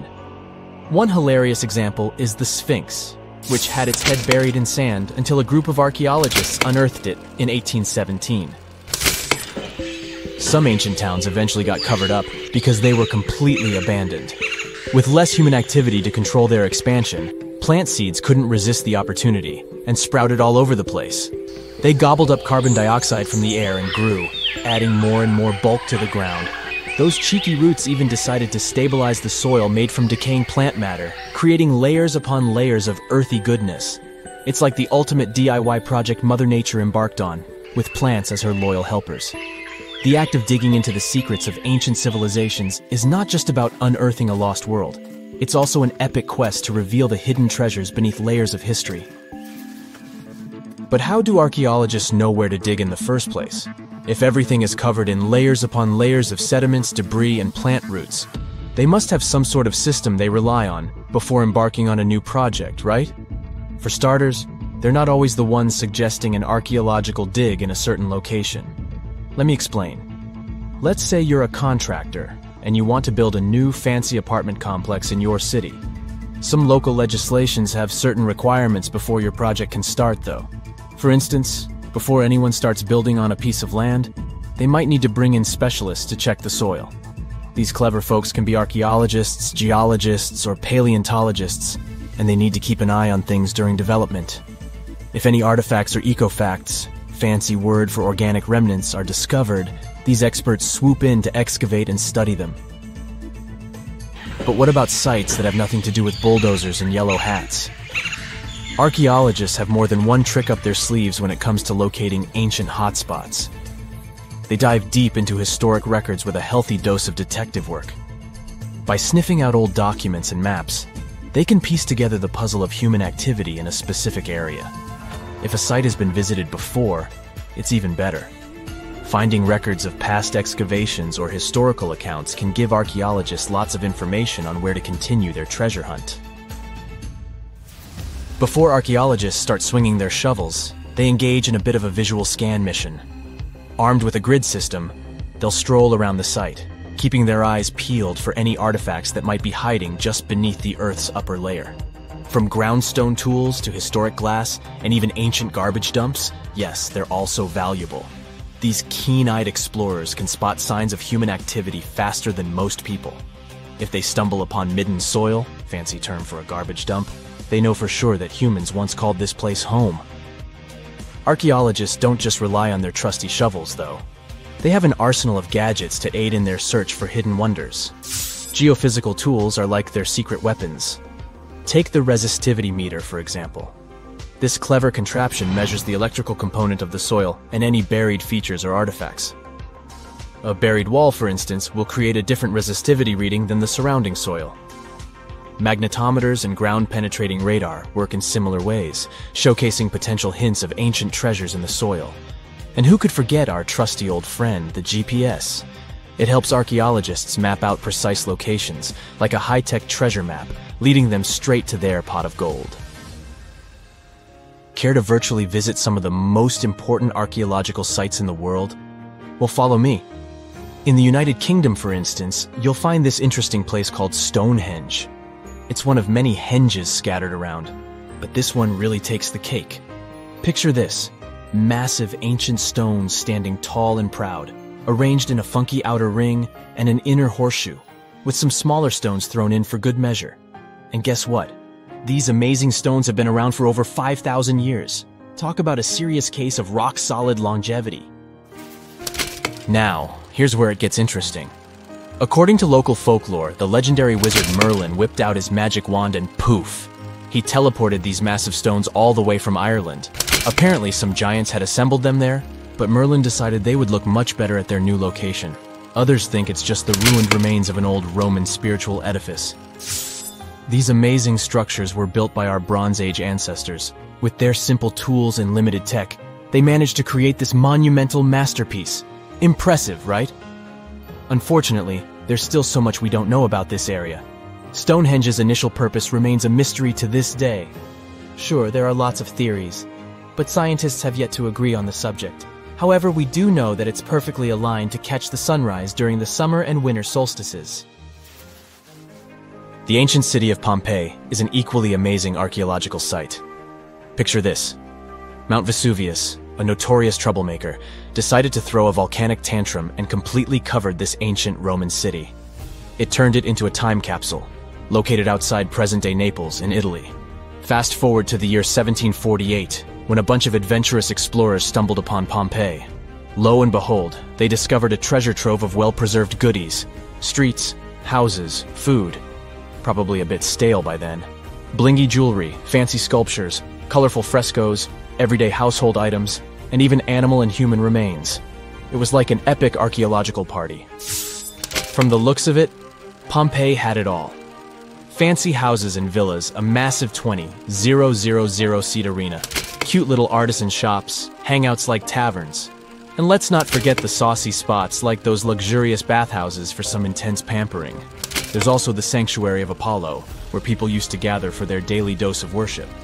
And of course, the bustling heart of the city, the Forum of Pompeii, where all the cool people used to hang out. And guess what? Pompeii is so cool that it made it to UNESCO's World Heritage List back in 1997. That's like the ultimate Hall of Fame for historical awesomeness. It also includes many other famous buildings and sites, like the Taj Mahal in India and the Acropolis of Athens in Greece. Hey there, curious history buffs. Have you heard the legend of the ancient race of giants of Nevada? Yes, I'm talking about actual giants that allegedly lived thousands of years ago. Now I know what you're thinking. Giants, really? Well, archaeological finds add fuel to this debate too. And here's where it gets interesting. Lovelock Cave was indeed used as a burial site, and some of the remains found there are much larger than average human bones. The cave is by the Humboldt Sink in western Nevada. It was once part of an enormous lake, which eventually dried up, leaving a number of smaller ones, including the Humboldt Sink. The cave became the home of the Site-Ka tribe. According to the legend, these red-haired giants were so big that they had to be buried in the cave itself. Indeed, later on, archaeologists discovered 8 to 10 foot tall skeletons. This legend started to unfold when a mining engineer named John T. Reed talked to the locals in 1886. Once Reed saw the cave, he knew he was onto something. The news spread soon, but the cave was attracting another type of attention too. The deposits of a fertilizer known as guano were discovered inside the cave. So a mining company began excavating the precious resource in 1911 and soon shipped more than 250 tons of the fertilizer to San Francisco. Unfortunately, some of the human remains and artifacts were neglected and lost in the mining process.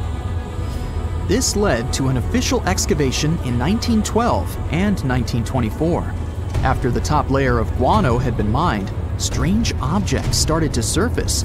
Around the area, the earliest evidence of human habitation dates back about 4,000 years.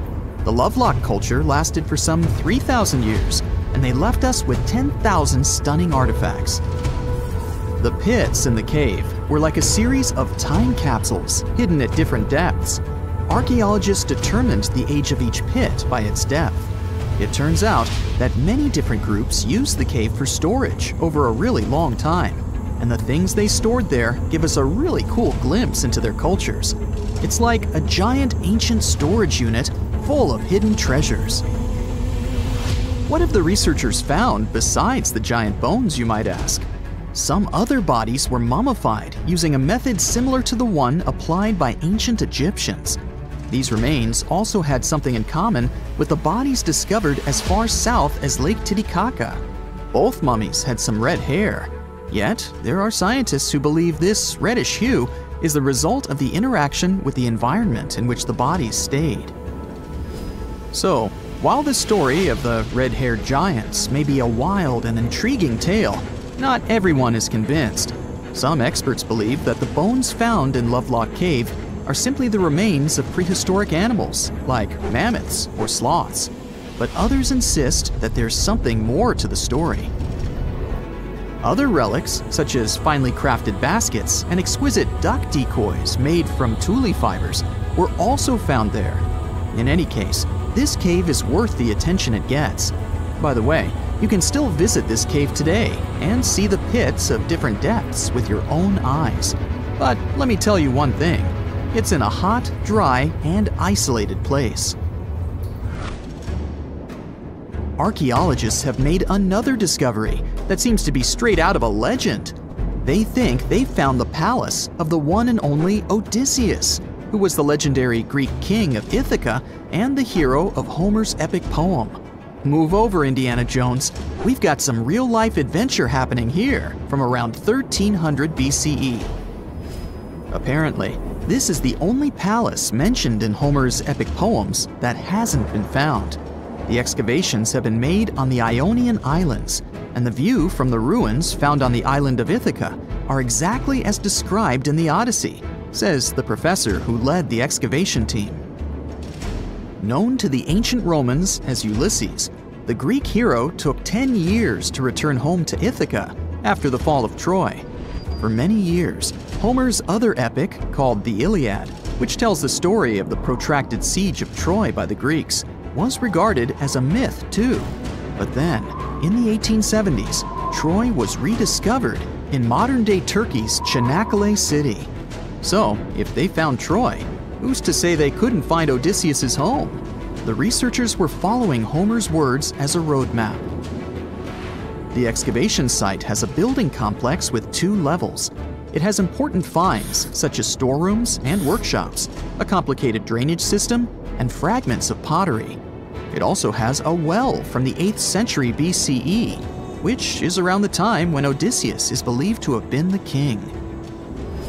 Yet, not everyone is convinced that the team has actually discovered the home of Odysseus. A British researcher named Robert Biddlestone insists that Homer's description of ancient Ithaca isn't very similar to the island that now has its name, and that Odysseus's kingdom was actually on the Isle of Cephalonia. However, Italian archaeologist Adriano La Regina might have a more realistic approach to this debate.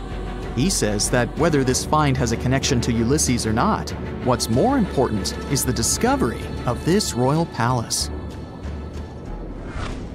Once upon a time, in a land far away, the Klamath Indians spread a legend about the creation of Crater Lake. Okay, maybe this land is not that far away, and it still exists. You can find it in south-central Oregon, in the western United States. Anyway, the legend has it that this lake was formed in a vicious battle between 2 volcanoes, Mount Mazama and Mount Shasta. Then the spirits of Earth and the Sky, which are Lau, who ruled the below world, and Skell, the chief of the above world, joined the fight. It turned into a geological drama. During the battle, darkness veiled the land. The fight was over when Mount Mazama collapsed and sent Lau back into the underworld. Then the rain filled the pit and created a lake in the place where the mountain had once stood. Flash forward to our time.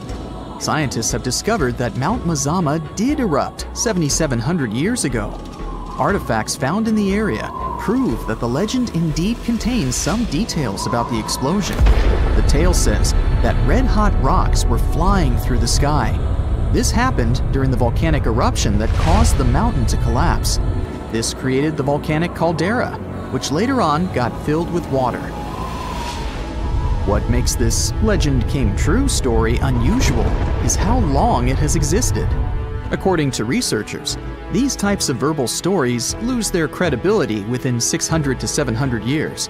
That's why the legend about the creation of Crater Lake is so unique. So many generations, for hundreds of years, have been accurately passing down the information. This volcanic crater lake is now in a national park. It's famous for its deep blue color. The water in it is extremely clear. If you visit it today, the water you'll see won't be the same as for someone who will visit the place 250 years later. Because there are no rivers flowing into or out of the lake, the existing water evaporates and the lake gets filled again by rain and snowfall. Basically, every 250 years, the water is replaced. Plus, this lake is almost 2,000 feet deep, which makes it the deepest lake in the United States. Swimming is okay in the lake, but there's only one legal and safe trail to get to the shore. There are other activities, such as fishing and boat tours. Shared human experiences, such as birth, marriage, and aging, may explain why certain tales are shared globally. Similar struggles and obstacles faced by humans around the world generate similar themes in traditional stories about love, parenting, and mortality. So, do you have legends or tales you've heard of from your grandparents? Who knows? Maybe your ancestors too witnessed a cool historical event. It's 1898, and you're taking part in excavations in Saqqara. This place, not far away from Cairo, is full of ancient tombs and pyramids. You're in your Indiana Jones mood and hope to find something really phenomenal to become famous. Gold, manuscripts, treasure maps, mummies of famous pharaohs. Wait, a wooden bird? You're really disappointed as it looks like a regular toy. An old one, but still. Little do you know that years later, someone would propose that your bird was actually an ancient monoplane. So the artifact, nicknamed the Sahara bird, is made of a sycamore tree. The birdie has a wingspan of just 7 inches and weighs around 40 grams. A perfect original souvenir from Egypt, I would say. It's over 2,000 years old and looks pretty plain, without any carvings of feathers or other intricate ornaments. It has a beak and eyes though, which makes our find look like a hawk, the emblem of the deity Horus. Its tail is rather unusual as it's squared, looks weirdly upright, and it seems like the sunken part of it was the place for a now missing piece.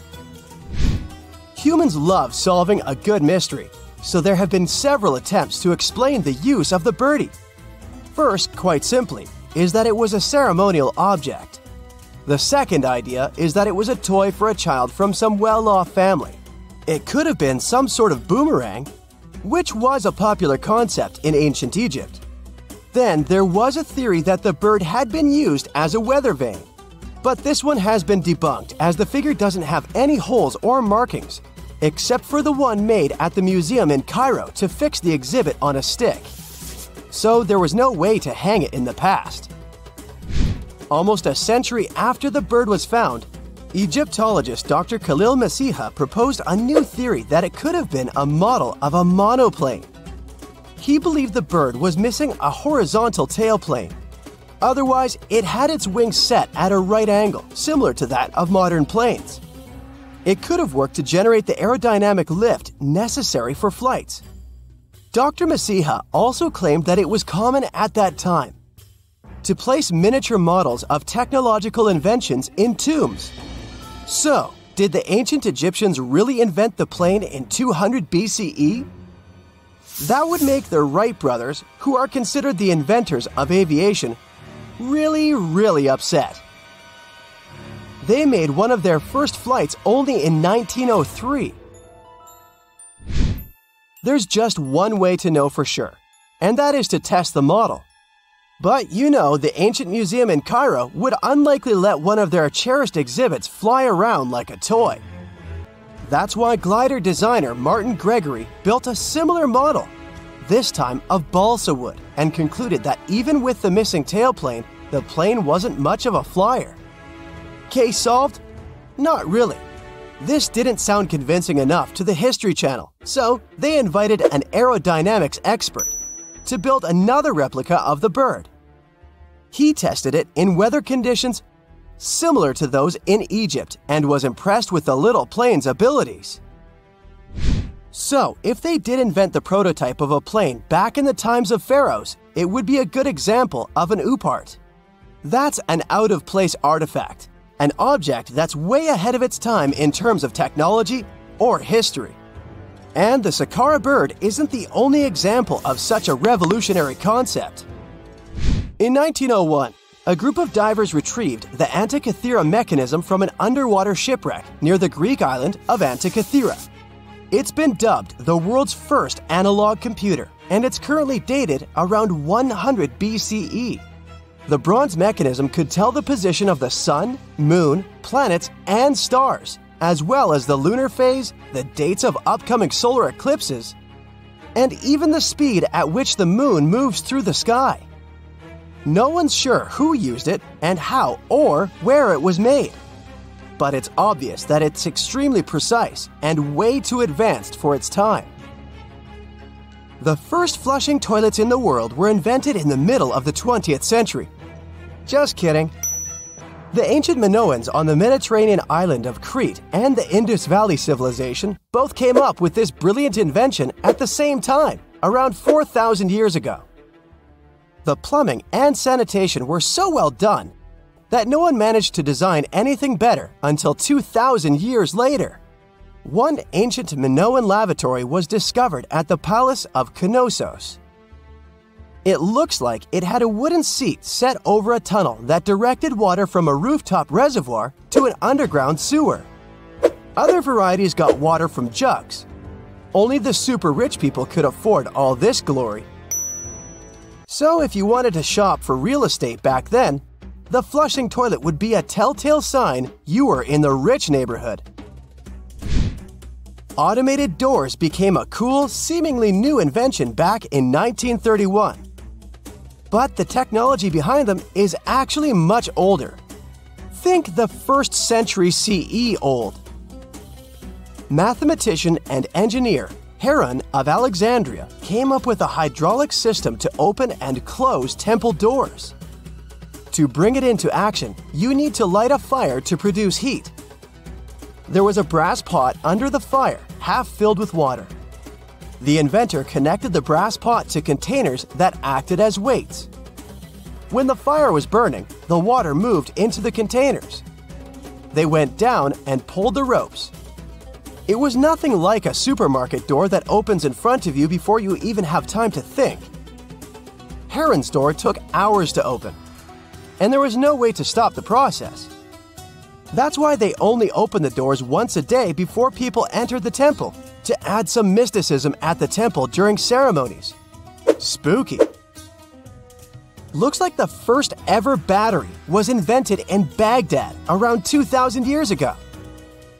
A German archaeologist found this oval-shaped clay jar in 1938. Scientists are still not sure what purpose it served and who exactly invented it. There is a theory that it was used for electroplating objects with precious metals.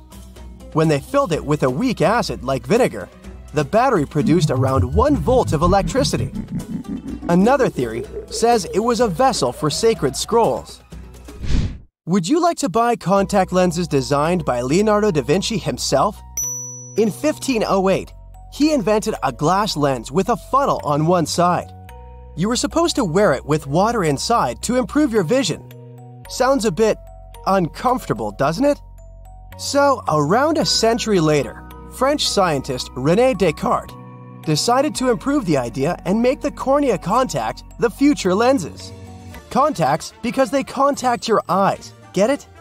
The glass tube with liquid did help improve vision, but blinking was sadly impossible. 2.5 centuries later, new technologies in the glass industry let scientists design contacts that would fit in the eye and even let the wearer blink. Thanks, guys! Still, those lenses were made of heavy blown glass and didn't let the eye breathe. About 50 years later, contacts became plastic, lightweight, unbreakable, and scratch-resistant, but still covering the entire eye.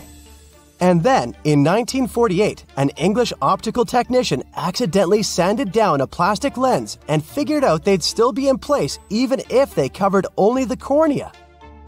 Imagine you're living in 19th century London and need to send a message to New York.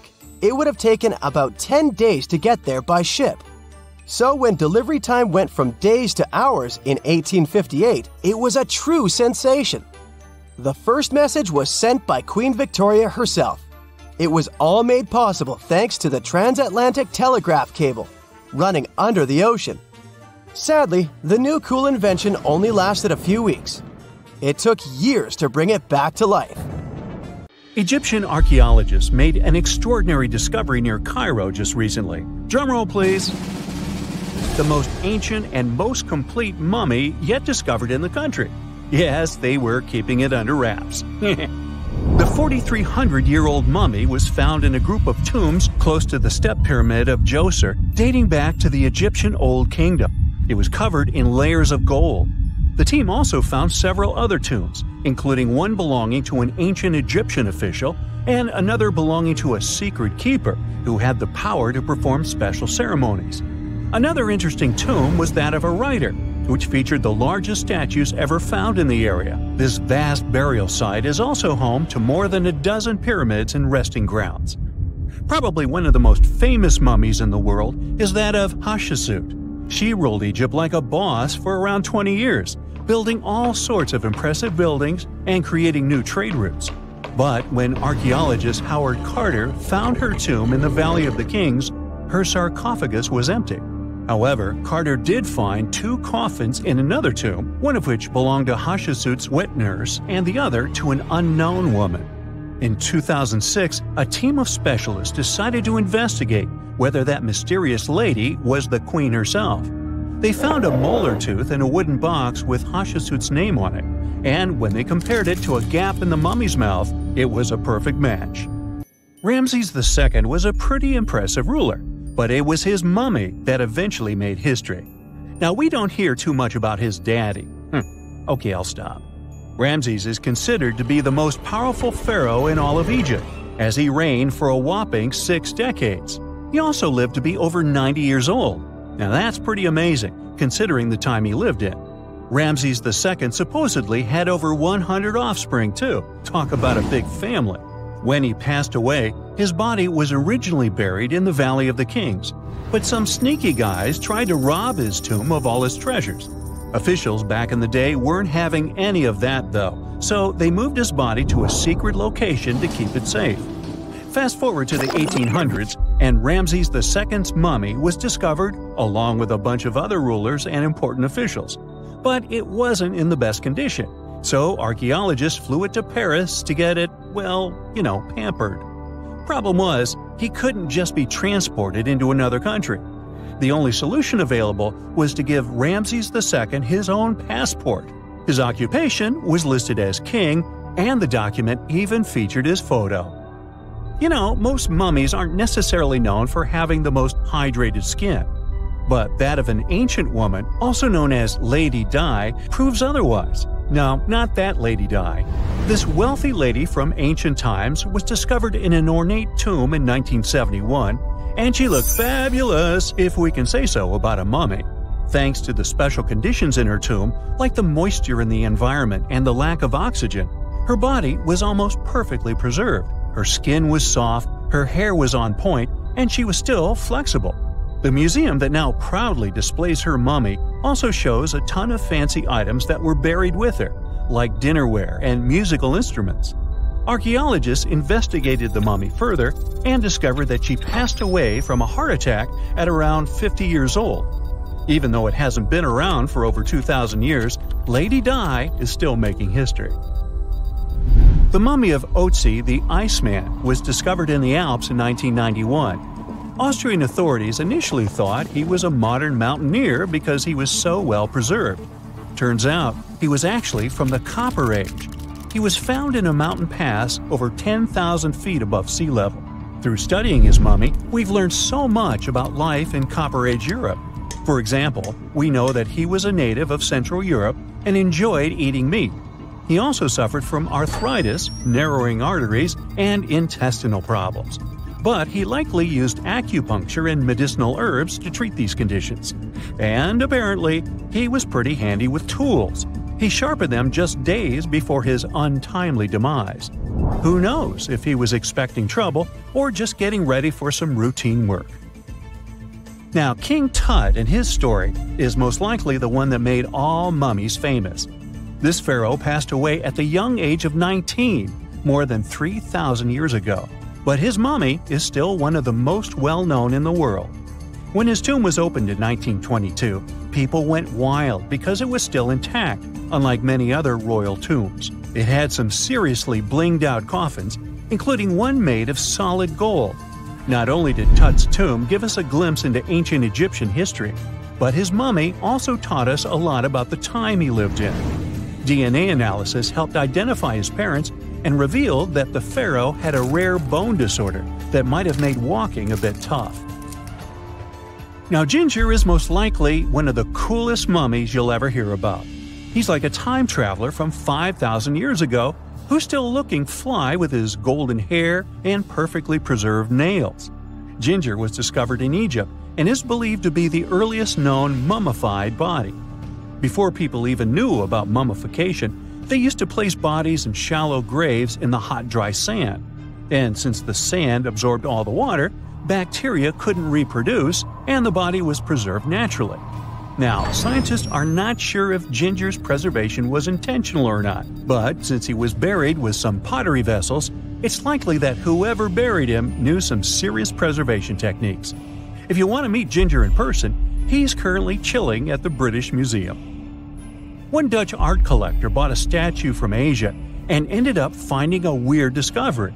The statue contained a mummy hidden inside. Unfortunately, the body was too fragile to move, so they had to leave it there. The coolest part is that this mummy is over 1,000 years old and was on display for 200 years before being encased in the statue. When scientists did a CT scan, they found out that the mummy was filled with paper scraps covered in writings. Experts think he might have done this thing called self-mummification, which is a pretty intense process involving a special diet and tea that makes your body less prone to bacteria. Only a few people could handle this ritual, and those who managed to do that were seriously respected. No other Egyptian queen has baffled scientists and historians like the stunning Nefertiti. Based on her statues, she was known for her slender neck, wide eyes, and high cheekbones. Her name translates to "the beautiful woman has come." Talk about living up to your name, huh? Even though she wasn't a pharaoh herself, Nefertiti still managed to leave a lasting impression. Written records suggest that, as a wife and queen, she held an incredibly influential role. Because of her power, she was indeed admired, but she also managed to make quite a lot of enemies throughout her life. She was also related to King Tut, but not biologically. Rather, she was his stepmother. So far, locals have yet to identify her mummy, but that may soon change. A local Egyptologist who has been busy excavating tombs in the Valley of the Kings has found two mummies that he believes could be Nefertiti and her daughter. According to specialists, we may soon finally get a definitive answer about the identity of these two mummies. And if one of them does turn out to be Nefertiti, we could be in for a real treat. DNA analysis and CT scans of the mummy could give us the most complete and accurate image of the queen that we've ever seen. It's crazy to think that we've only scratched the surface of what lies beneath modern-day Egypt. Nefertiti ruled during a time of great power and prosperity in Egypt, but unfortunately passed away in a period of social turmoil, leading to her gravesite being lost. Now, where's my mummy? You find yourself in Africa, land of unique wildlife, home to a great variety of cultures and languages, and, first and foremost, host to the world's largest hot desert, the Sahara. It's daytime, and you are thirsty for some water and shade. You've been walking for days, trying to find one of those precious-looking oases. You feel you're near, but the horizon just keeps stretching and stretching. Your mind is tired, and your body is feeling all the heat. It's like you've eaten a full plate of hot pepper and then some more, judging by how much you're sweating. And when I say hot, think 100 degrees Fahrenheit hot, on average. No wonder this is happening. After all, you find yourself in the world's biggest hot desert. Now, I say hot desert since the biggest deserted landscapes are actually the cold ones, located in Antarctica and the Arctic. Icy Antarctica's frozen desert is more or less the size of 1 million LAXs. Yep, the Los Angeles International Airport. The Arctic desert is just a bit smaller than that. Now, in case you don't know, the Sahara Desert is located in northern Africa, stretching from the Atlantic Ocean all the way over to the Red Sea. It occupies an area large enough to place approximately 100,000 Disney World theme parks side by side. According to scientists, its boundaries are expanding. Deserts usually form in the subtropics because of what's called Hadley circulation. The air rises at the equator and descends into the subtropics. This circulation of air has a drying effect, which helps the formation of desert landscapes. Since the 1920s, the Sahara is considered to have expanded by over 10%. How is this happening? Well, let's start from the beginning. You probably know the Sahara Desert as one of the most inhospitable places on Earth today. Just FYI, for a place to be considered a desert, it has to receive less than 4 inches of rain per year. Due to the very small precipitation index, deserts are usually dry and arid places. There is little humidity in the air, and daytime temperatures can go as high as 130 degrees Fahrenheit. Usually, there isn't that much animal and plant life because of the lack of water. But in the Sahara's case, it wasn't always like that. It may be difficult to imagine northern Africa without the tons of sand it has today. But about 20,000 years ago, the Sahara was actually one big oasis. Recent discoveries show clear evidence of what the scientists now call the Green Sahara. In the mid-1800s, a German explorer crossing the Sahara encountered some paintings and engravings that nomad artists had left behind. What he saw in those paintings looked nothing like his actual surroundings. Instead of an arid landscape with only camels and desert vegetation, the rock paintings depicted jungle animals like giraffes and hippos. There were even images of livestock and grazing animals such as cattle and sheep, something that seems impossible for modern-day Sahara. Artists usually draw what they see around them, so this finding really intrigued the German explorer. The drawings were so detailed that the artists must have had close contact with those animals. You can find this rock art spread out in the northern part of the African continent, from western Sahara to Saudi Arabia. Geologists soon took a keen interest in this and found the first clues to what this could mean.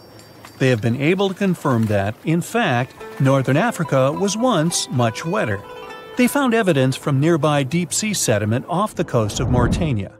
Sampled cores of underwater sand and mud, known as Saharan dust flux, show geologists that, indeed, a green Sahara was possible. The more dust is blowing off of the desert and into the bottom of the ocean, the drier the climate in the region. The sediment cores show that there was much less dust, only half as much, coming off northern Africa during the humid period. This period has to do with Earth's natural cycles. Normally, the Earth rotates at a tilt of 23.5 degrees, but this angle is not consistent and changes over time. Earth's tilt is responsible for the amount of sunlight each hemisphere receives. It affects several ecosystem functions on the planet. During the time of the Green Sahara, the Earth received between 4 and 8% more sunlight than it does today. So when the Earth tilted about 20,000 years ago, the northern hemisphere received more direct sunlight, which affected humidity levels in the region. As the northern hemisphere got warmer, this affected monsoon activity, more specifically the West African monsoon. Monsoons are wind systems that affect a region's rainfall index and humidity levels. As a part of the globe gets warmer, it allows for more air to rise. It combines with the wind to draw moisture up into the atmosphere. Little by little, northern Africa also became wetter. The increased moisture made the Sahara so wet that there were actual bodies of water in the region. As vegetation grew, the plants held onto moisture better than bare sand could. There is evidence of natural basins throughout the Sahara and lakes so big they would fit all of the U.S.'s Great Lakes inside of them. Archaeologists uncovered evidence of vibrant societies in what are now arid areas. It looks like ancient cultures were able to take full advantage of the African humid period.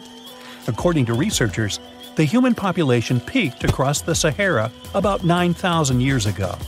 There are traces of fireplaces, hunting tools, fishhooks, and even mounds of fish bones.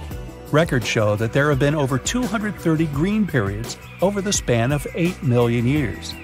Solar radiation is always changing due to natural orbital cycles. That's why Earth will most certainly see another green Sahara moment. It might be thousands of years from now, but it will happen.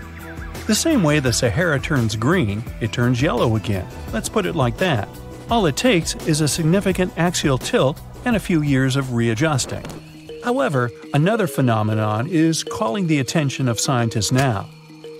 Recent studies by the National Science Foundation from the University of Maryland show the Sahara has expanded 10% over the past 90 years. This phenomenon is called desertification, which literally means fertile land turning into desert land. The Sahara Desert is now advancing into the semi-arid region of Sahel. In 1950, this region was home to 31 million people. Today, its population is over 100 million people. This rapid population growth has largely contributed to the Sahara's expansion. Farmers that were once nomads began settling down. Land usage grew more intense, aiding in weakening the soil. The demand for food has caused an overcropping of the land, so even more of it is turning into the desert now.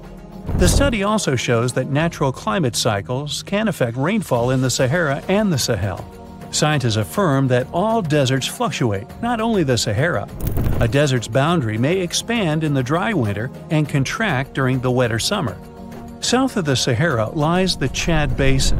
It is a natural body of water that now serves as an indicator of the Sahara's expansion. The Chad Basin is located in the region where the Sahara is advancing southward. An atmospheric and ocean expert from the University of Maryland explains that rainfall has reduced greatly in the entire region. Due to reduced rainfalls, there is less water across the entire basin, and even Chad Lake is drying out. Just like the Sahara, the Atacama Desert in Chile, deemed the world's driest, is also expanding. It is located north of the city of Santiago, and its southern border is expanding toward the Chilean capital. Because the climate is getting drier and drier here, the city of Santiago is turning into an arid or semi-arid region itself. The once fertile valleys of local rivers that lived on agriculture and livestock for many generations are losing their revenues as Chilean land is turning into a desert. Since 2010, Santiago has received only a third of its annual rainfall. Outside of the city, farmers are digging holes in search of blue gold, or simply put, water. The situation here is very similar to that of Sahel. So tell me this, were you as surprised as I was to find out what has been happening in the Sahara region? Feel free to share in the comments below. Under the burning sun, among the sand dunes, somewhere in the Sahara Desert, you're walking in search of an ancient treasure. Finally, you find a strange rock in the sand. It's big, looks like a large piece of black coal or rock, but something shiny on its surface makes the rock unusual. This unique find is the oldest thing that has ever been discovered on our planet. This rock was born long before Earth appeared in outer space. The unusual meteorite was found in 2020 in a remote area of the Sahara Desert. Scientists have analyzed the isotopes of magnesium and aluminum on the stone's surface and found that its age is about 4.5 billion years. At the moment, this is the oldest sample of magma from space in history. It belongs to a small protoplanet that didn't have time to form completely. It happened a very long time ago when our solar system was forming. Many huge asteroids were floating in space. Some of them were formed into huge celestial bodies, which later became planets. The big rocky planets were absorbing the smaller ones. The rock was part of a little protoplanet that just began its formation, but another huge asteroid destroyed it. The planet shattered into billions of pieces. Some of them became part of other planets. Some flew outside the solar system, and one piece that had been wandering in space until our Earth was formed. After that, it hit the planet's atmosphere and fell into the territory now known as the Sahara Desert. The rock was discovered in 2020, but the erosion of extraterrestrial rocks shows that it could have fallen much earlier. This ancient thing weighing around 70 pounds has several pieces of different meteorites inside. In simple words, it's a volcanic rock consisting of lava. It has cooled, solidified, and crystallized. That's why you notice the glitter. Scientists hope that further study of the rock will help to learn more about our solar system foundation. The biggest asteroid discovered in the U.S. is the Willamette. Its size is 84 square feet, and its weight is more than 15 tons. This is half the weight of a bus. Several people can fit on the surface of this outer space object. But the coolest thing is that it's not a rock like most meteorites that were found. Willamette is made of nickel and iron. This massive piece of metal was discovered in 1906. Now, the huge rock is kept at the American Museum of Natural History. The largest meteorite ever found is Hoba. It's located in Namibia, and people have never changed its position because it's too heavy. The weight of Hoba is 60 tons. It's heavier than a tank. The next space-related event occurred on February 28 in southwest England. On this day, a huge flash lit up the sky. Then there was a loud crash. Several residents opened the doors of their houses and noticed a black sooty spot on the lawn. They immediately guessed what had happened and reported the discovery to the British Meteorite Observation Network. If you ever find a meteorite, report it to some geological research or space center as soon as possible. The longer a space rock lies on the ground, the faster it loses its value. Rain, dust, snow, wind, scorching sun, all these factors damage the surface of the meteorite. It makes it difficult to study the celestial object. The meteorite found in England looks like coal, but it's way softer and more fragile. It most likely used to contain frozen water. The rock is part of a huge asteroid that plowed through outer space when our solar system hadn't fully formed yet. They found a unique combination of minerals inside the rock. It can help scientists learn more about the origins of the solar system and life on Earth. Now we're heading to Germany, to the small town of Nördlingen. A huge ancient meteorite's hidden here. It's very difficult to notice it unless you know the secret of this town. You're walking along the cozy little streets and looking at the buildings with beautiful architecture. You spend the whole day there and don't find anything that reminds you of a meteorite. To solve the mystery, you need to get out of town. So you climb a high hill and see that the city is located inside a pit. For a long time, locals were sure the house was located in the crater of an extinct volcano. If you look at the houses from a certain angle, you may notice an unusual shining coming from them. In the middle of the 20th century, a group of geologists came here and immediately declared that the crater doesn't look like a volcanic one. The town was built on a huge crater left by a meteorite. The huge celestial body fell here about 15 million years ago. It was so hot that the carbon bubbles inside instantly turned into small diamonds. When people were building this city, they didn't know they were using expensive stones, since the diamonds were hardly visible. The locals never attached importance to the fact that the city walls shine unusually in the sun. Now they believe this place was built from diamonds that had fallen from the sky. Our next stop is in the UK again. This time the rocks are of an earthly origin. The famous Stonehenge. People place circles of rocks here in a certain order. Everyone knows about this archaeological monument, but no one knows the reason for its creation for certain. Another construction built out of mysterious rocks was discovered just 2 miles away. It's called Superhenge. It's bigger, heavier, and takes up more space. Each plate here is 15 feet, which is about the height of 2 floors. Once, the stone stood vertically and formed a huge semicircle. But someone pushed the stones over about 4,500 years ago. It was a college prank. No, not really. That's why they couldn't be detected for a long time. Scientists still can't solve the mystery of Superhenge, but they believe the standing vertical stones were part of some huge monument. Some other amazing rocks are located in the south of Costa Rica. There are big ones, the size of a human, and there are smaller ones, the size of bowling balls. And they all have a perfectly round shape. These giant rocky spheres were created by people. It must have taken years of polishing using stone tools to get the perfect round shape. These balls are incredibly heavy, but can easily roll like a basketball. All the rocks are of a different age. Some of them were created about 2,500 years ago.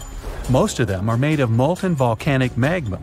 Until now, scientists don't know for what purpose these stones were used. They were found in different parts of Costa Rica, near big cities. It's possible that ancient civilizations installed them specifically to show the greatness of local kings. Also, many experts believe the rocks were used as a tool for studying astronomy. The people who knew their purpose of the rocks had disappeared, and the history of the stones was lost along with them. Let's finish our journey with the coolest archaeological find. You're walking through the desert of Peru and climbing a low hill. You look down and notice the surface of the hill is covered with strange lines. You walk far away and see a huge cat on the hill. Such a drawing is called a geoglyph. Its length is around 120 feet, which is about half the size of a Boeing commercial jet. Archaeologists discovered the giant cat in 2020 and found out that it had been created somewhere between 200 and 100 BCE. This huge drawing is part of a mysterious group of different pictures. In addition to the cat, there are other animals, plants, and fantastic figures. All of them were found in the desert of Peru. The kitten was found by chance. Archaeologists didn't see it at first because natural erosion on the hillside had almost erased the silhouette. You plan to spend your summer vacation in Africa. The final destination is the Sahara Desert. It's located in northern Africa, stretching from the Atlantic Ocean to the Red Sea. You're excited to ride camels and learn about the region's rich cultures. You hop on an extensively long flight, and finally, you are here. You find yourself in the world's biggest hot desert. Can you believe it's 3 million square miles? You're ready for your first adventure after drinking liters of ice-cold water. The guide gives you a choice. You can spend 2 weeks visiting a collection of oases, or you can help them solve an ongoing local mystery. Deep into the desert, near this Algerian town, lies a mystery begging to be solved. A collection of huge, spotted circles in the sand. There are dozens of them, stretching for miles in a straight line. The circles were first identified via Google Earth images several years ago. People have debated them for years, but no one seems to know the answer. The strange thing is that they are so many miles away from any towns, roads, or human activity. The quickest way to discover the truth behind the circles is asking questions. You grab your notebook and set out to talk to locals. Everyone is helpful in this scenario: geographers, anthropologists, elders, and historians. The first person you talk to is a map expert. You need to understand if those circles were authentic or a satellite glitch. You end up interviewing the people who take Google Earth satellite pictures. The circles are really there. They appear in multiple pictures from many years. Then, let's understand why they are there in the first place. After 2 days of interviews, you have your first lead. The circles could be the result of oil activity. Experts explained why this would make sense. Algeria is a rich area for natural resources, so this would be a sensible guess. Usually, to find out if there is anything worth extracting, companies would undertake seismic surveys. Seismic surveys are a way of analyzing the Earth's surface by sending shock waves into the ground. Depending on how these waves bounce back, you'll know what is located there. A special vehicle could have marked the soil that way. So, did we unravel the mystery? Not quite so. As you know, the Sahara Desert is one of the driest areas on the planet. The average high temperatures in summer are over 104 degrees Fahrenheit. To survive there, people need to find ways of accessing water. So, these circles could be a kind of ruin or leftovers from ancient water wells. Again, I'd say this is a sensible guess. Ready for some fact-checking? Some anthropologists agree that these circles could be ancient fogueras. Foguera is the name of a 2,500-year-old style of irrigation system, usually found in northern Africa. It is also known as a qanat in other places in northern Africa. Locals would dig a deep well at an elevated point, deep enough to tap into underground water. They would then dig parallel shafts at regular distances. Then they would dig an underground channel that connected the city to the well. Solely with the help of gravity, water would run from the well to the city. This traditional technology provided water for crops, livestock, and humans. Now, let's say these wells made human-made oases possible. Even the closest municipality name was an indication that this could be true. The name Fogaret Esaoya is actually named after Fogares, these ancient wells. Now, this lead was proving to be very accurate. You decide to travel over there to see for yourself. You take a local bus, sit back, and enjoy the ride. The landscape in northern Algeria is filled with ancient-looking towns. You even see ruins of wells along the way, on the outskirts of smaller cities. Opening Google's satellite images, you can see the Qanat's markings on the ground, a series of holes running down several miles.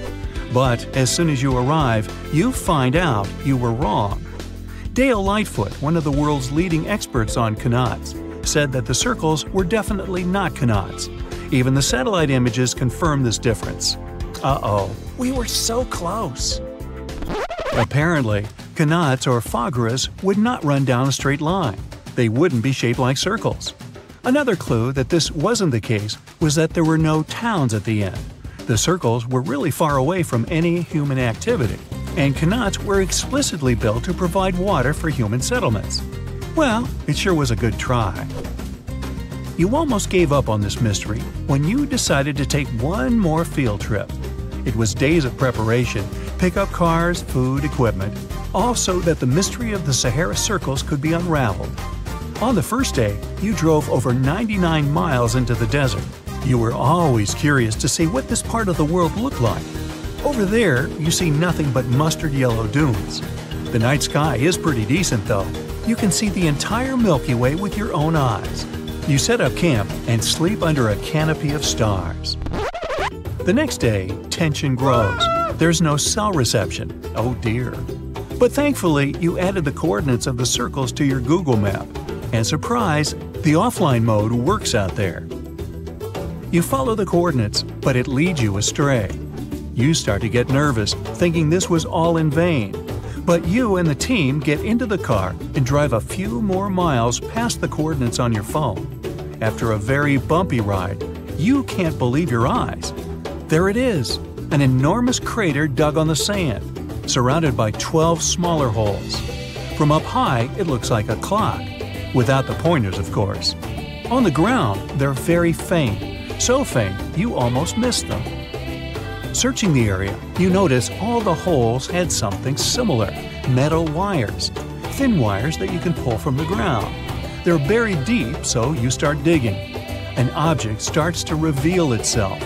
Uh-oh, it looks like old dynamite. This certainly surprises you. Better stop digging to avoid any accidents. At the end of the survey, you feel satisfied, but still curious. What could all this dynamite mean? And who put it there? What comes next is the turning point of your adventure. Walking back to the car, you see something shining on the ground. You approach the item with curiosity. It's round and rusty and looks like a sardine can? What's that doing here? Could this give you more clues about the circle's mystery? Just in case, you pick it up and put it in the car. Back in the city, the puzzle pieces start to reveal the story behind the Sahara Circles. You bring photos and the sardine can and show them to local experts. They analyze your material and give you an intriguing verdict. As it turns out, guess number 1 was the closest one to the truth. So, what happened to the first guess? Why do we need to keep digging deeper? Well, because it was only half right. The Sahara Circles are not a historical footprint of seismic surveying. Back when the circles were made, this technology didn't even exist. But they sure are related to oil exploration. The dynamite-filled holes were an old method for oil searching. The circles are the leftovers of surveyors looking for resources underground. And the sardine cans? Well, they were left by the workers who held explosion works. You gotta eat, right? According to the model of the can, this happened more or less around the 1950s and 1960s. So these circles aren't even that ancient. More like modern ones, if you ask me. Well. Hope you are glad you tagged along and helped unravel this mystery. See you in the next mystery-solving adventure. In November 1922, a boy walked through the desert mountains of Egypt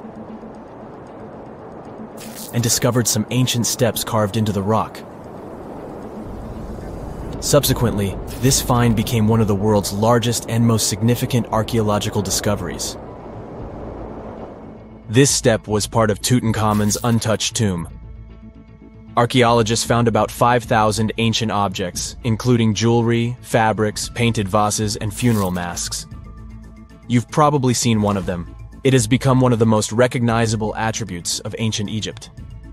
More than 100 years have passed since then, and now humanity has finally become close to another large-scale discovery, the tomb of Cleopatra.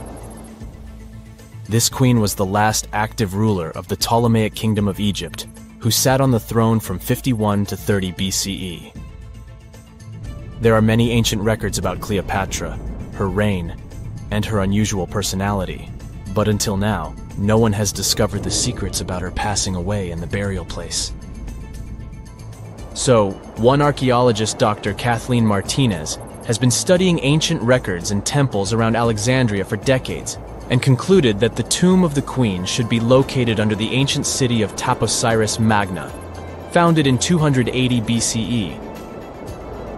It was a big city on the northern coast of Egypt, where tens of thousands of people were engaged in trade and industry, and it seems that Dr. Martinez's guesses turned out to be correct.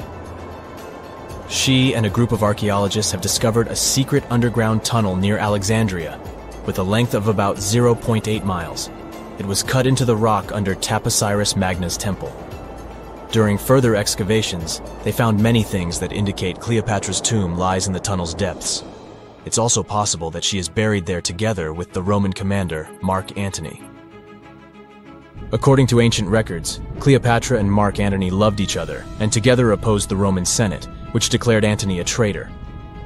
The fact that natural disasters have occurred on the territory of Taposiris Magna for thousands of years can complicate the excavations. Earthquakes and floods destroyed the city and possibly flooded its underground tunnels. But archaeologists hope the ancient tomb remains untouched, and that it hides many treasures and records about the royal life of ancient Egypt during the reign of the last dynasty.